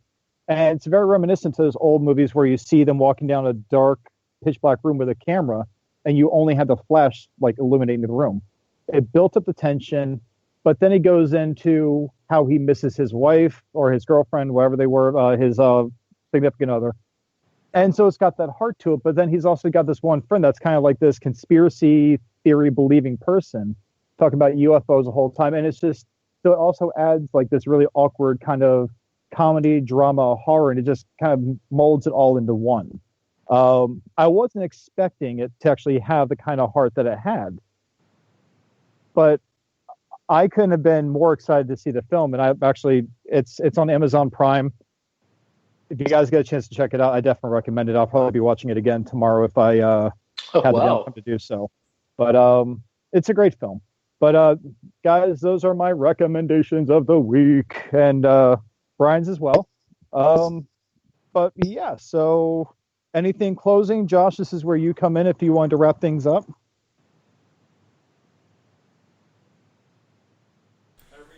We have the cold reads to think about. Oh, would you this would be a first. Brian, we also do one thing. Have you listened to like the full episodes before? Of this podcast? Yeah. Yes. Okay. So then, once in a while we have our cold reads where one of us writes the script and the other person doesn't read it at all. It's kind of like a surprise kind of deal. Like, just like at the very end of the show, okay, well, here's the script. Now you can read it. Josh, if you would like, I can actually do if you'd like to be part of this, Brian, it would actually be the very first time we would have a special guest take part in this. And you being an actor. I might have missed this part. What did you do this with Justin? Nope. Yeah. But if you would like to, well, Justin wasn't an actor; he's a director. So, but we have us an actor now. So, okay. If you would be interested in jumping on board with this, just walk me through it. You would pretty much be assigned one of the roles. Okay. Josh, would you like to play the other role, or am I playing a role, or how would you like this to go down, buddy? You know what? I think I'd have you play off each other. Oh, wow. Okay. Then Josh, go ahead and send it over to me through Facebook, and Brian, I will email this to you immediately. So okay. That way you have it as well. So just go ahead and shoot that on over to me, Josh, and then should have already done it. So joking. Love you. I love you in a very manly way, Josh. You can love me any way you want, Brandon. Well, like I said earlier, it depends on how rich you are. So let's go ahead and. It sounded kind of weird. Now that I think it sounded the way it was supposed to sound. Okay. Yeah, that's absolutely true. Anyone knows me knows my level of comfort is through the roof. So go ahead and pull up my email. Send this to Brian. I am doing that. I just need to remember where. Well, no. I'm talking to myself. Hey. Let's see. Talking to me. I put it in Skype. Oh, you got it in Skype. Yeah, I just put the file in Skype. All right. Oh. If we can do that. Yeah. Apparently, where do I find it in Skype? I've got a notification that something's in there, but how do I? Oh, it's in the so just click download.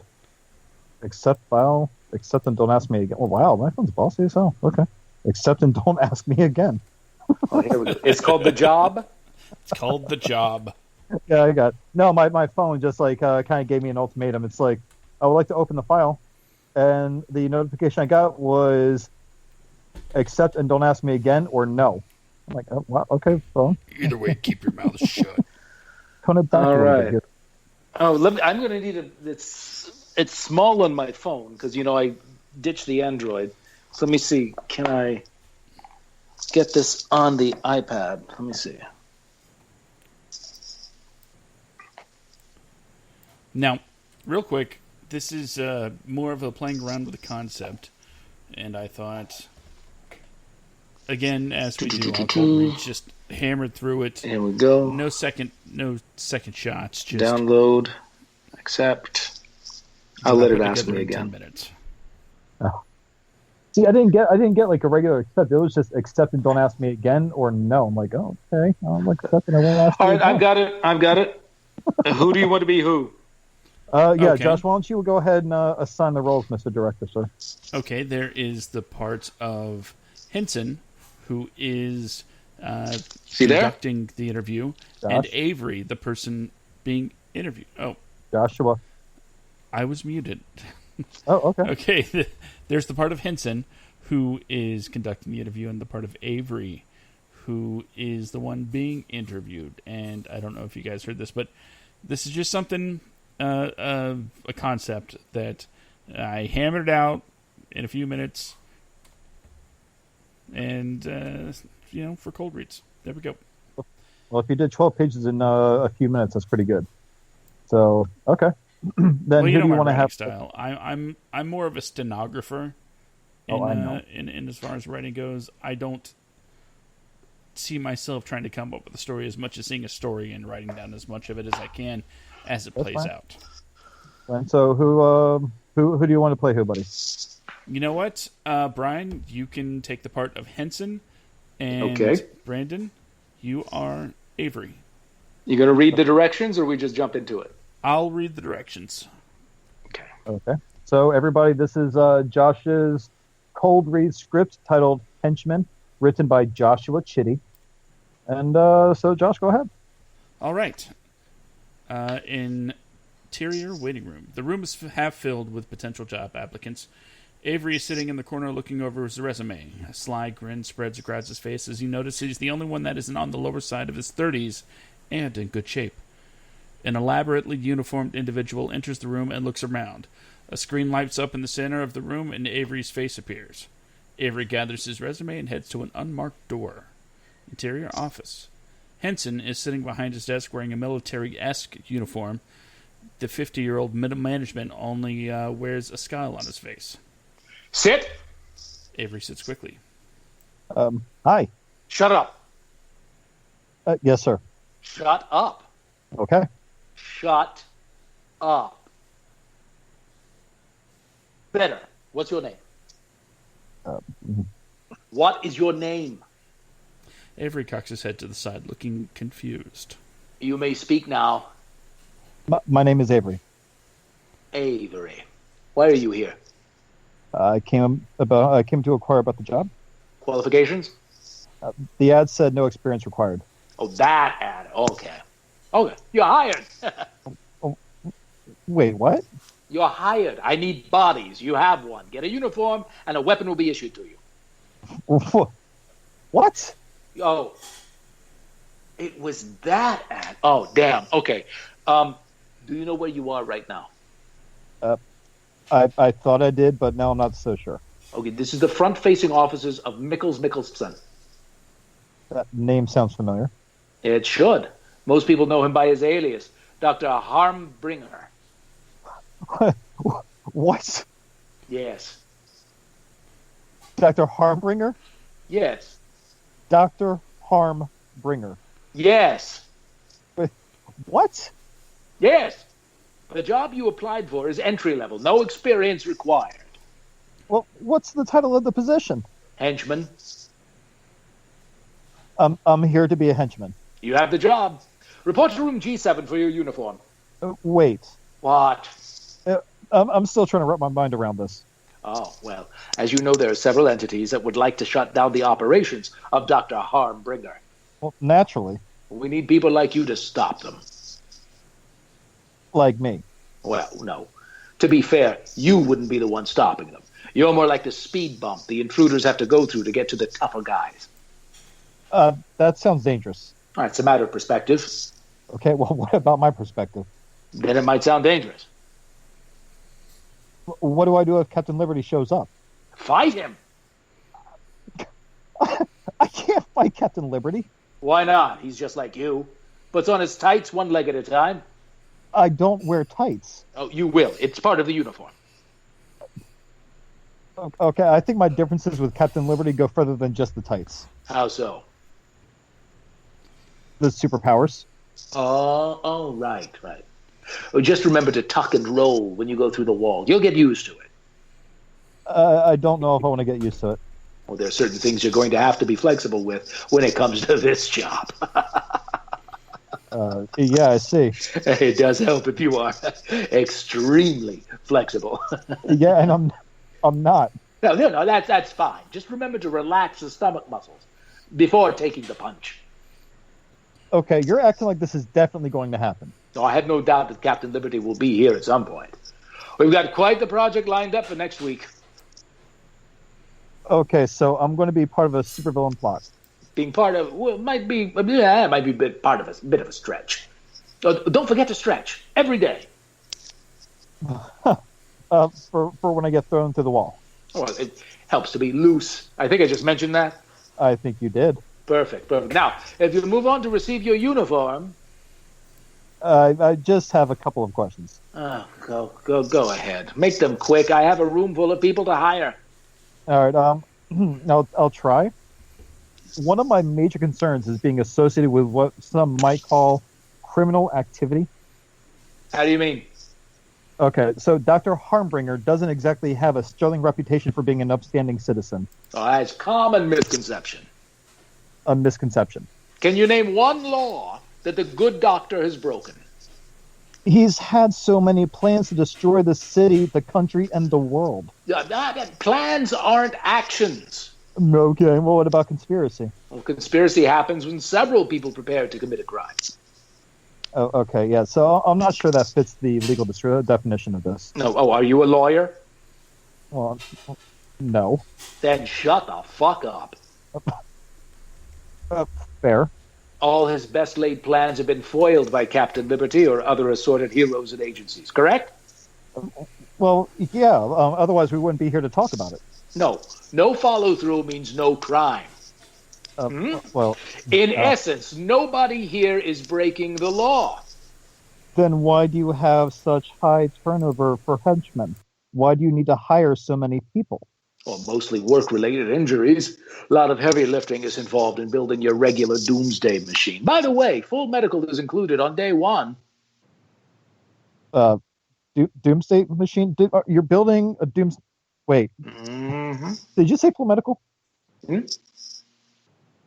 Okay, continue.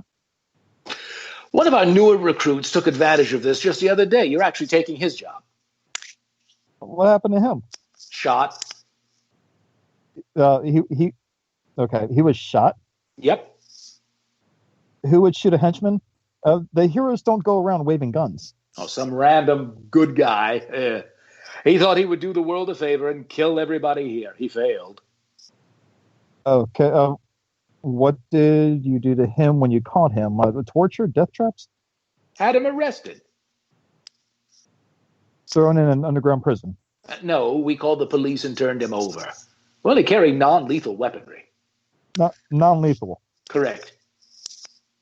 Aren't we just sitting ducks for another random guy with a gun to come in and whack us? Maybe. I don't think the good doctor wants us to convey that image.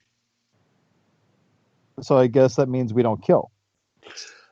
Unofficially, that is the rule. Of course, we can't actually come out and say it. Can you imagine the number of try-hard heroes there would be if they knew that we couldn't kill them? We would be overrun by amateur hour in a heartbeat. That's why our official slogan remains to kill everyone to this day. Okay, so many questions. Why does the doctor do what he does? So, like, what's the point of this? Is he even a real doctor? Oh, the good doctor wants to bring about change in the world. He knows full well that the heroes will stop whatever scheme he comes up with. For instance, when he threatened the water supply with poisoning. Yeah, that was scary as shit. Oh, it was all Kool-Aid. Don't be a crybaby. Anyway, what happened after he was stopped? He went to jail. Never served a day. What actually happened was the mayor and the governor found money to replace the water treatment facility, and the city's water has never been cleaner. Oh, that's right. What was that was the plan all along? It was. Do you remember when he threatened to shut down the city's internet? Yeah, the city made Wi-Fi available through the city to make sure it couldn't happen. Bingo. Why the theatrics, though? Why the chaos? Now, chaos is the only way to bring change to the world. The good doctor knows this. Okay, well, I mean, why doesn't he just run for office or something? I told you before, we're not criminals. Did you just make a joke? Did I? Huh. Okay, I have to know. Is the doctor really a doctor? Yes. Honorary. He has an honorary doctorate? From where? Florida State. Oh, okay. That makes sense. Any more questions, Avery? I mean, I don't look forward to getting punched in the face, but my conscience is clear. I mean, I guess I'm ready for work. The heroes won't punch you in the face, I assure you. Maybe do some extra sit-ups, though. Now, get your uniform and welcome to the team. Next. Bravo. Absolutely fantastic. I was caught up in that. That was awesome. Oh my god. We just need to bring back radio era entertainment, I'm telling you. I've been wanting to do that for decades. There you go, Brian. Maybe the next project we can do like an old school radio show or something. Oh my god. Like the Jack Benny show. I'm sorry, the Jello program starring Jack Benny. No, Josh, that was actually pretty good. Bravo. I actually had a hard time keeping a straight face or even not busting out laughing at a few of those lines. That was pretty good. I'm glad you liked it. I loved hearing it. Oh my god, I'm sure you got a kick out of it. Well, I mean, so yeah, Brian, that was our cold read. That's pretty much what we do. We don't really know what the hell we're reading because the other person doesn't disclose it till the very end of the show. No, it was fun. It was fun to do. Yeah, that was. And I guess I shouldn't be surprised that, Brian, you just absolutely stepped up and owned the character, just like I've seen you do every other character you've played. Well, thank you. Thank you so much, Josh. It's very kind. Oh, man. All right, well, either way, so I think that's pretty much it for the show. I mean, I think this is actually the longest show we've had so far. So, Yeah. We're coming up on the 2.5-hour mark here. So, wow. Either way, so Brian, once again, thank you so much for coming on board tonight and sitting with us and all the debauchery that we've gotten into tonight in the conversations. Thank you very much for your presence. As always, it is a pleasure talking to you and just hanging out with you over the phone or in person. Doesn't matter. Well, so, I appreciate you guys asking me to be part of it. It's an honor. You made me feel really good and really special and really important. I can't wait to do this again, hopefully in person. I can't wait to see everybody again in person. And you guys take care of yourselves. And Brandon, thanks for everything that you're doing. No, not a problem at all. Love everything I'm doing. So, guys, that's it for tonight's show. I'm just going to go ahead and tell everybody, Josh, where they can follow us. Everybody, if you want to catch the episodes, if you missed the episode tonight, I'll post this on the Facebook page. You can go to our website, thewadcast.com. Any future guests or things like that, once we secure them, will be up there, as will all the recommendations tonight. They'll be up on the website as well.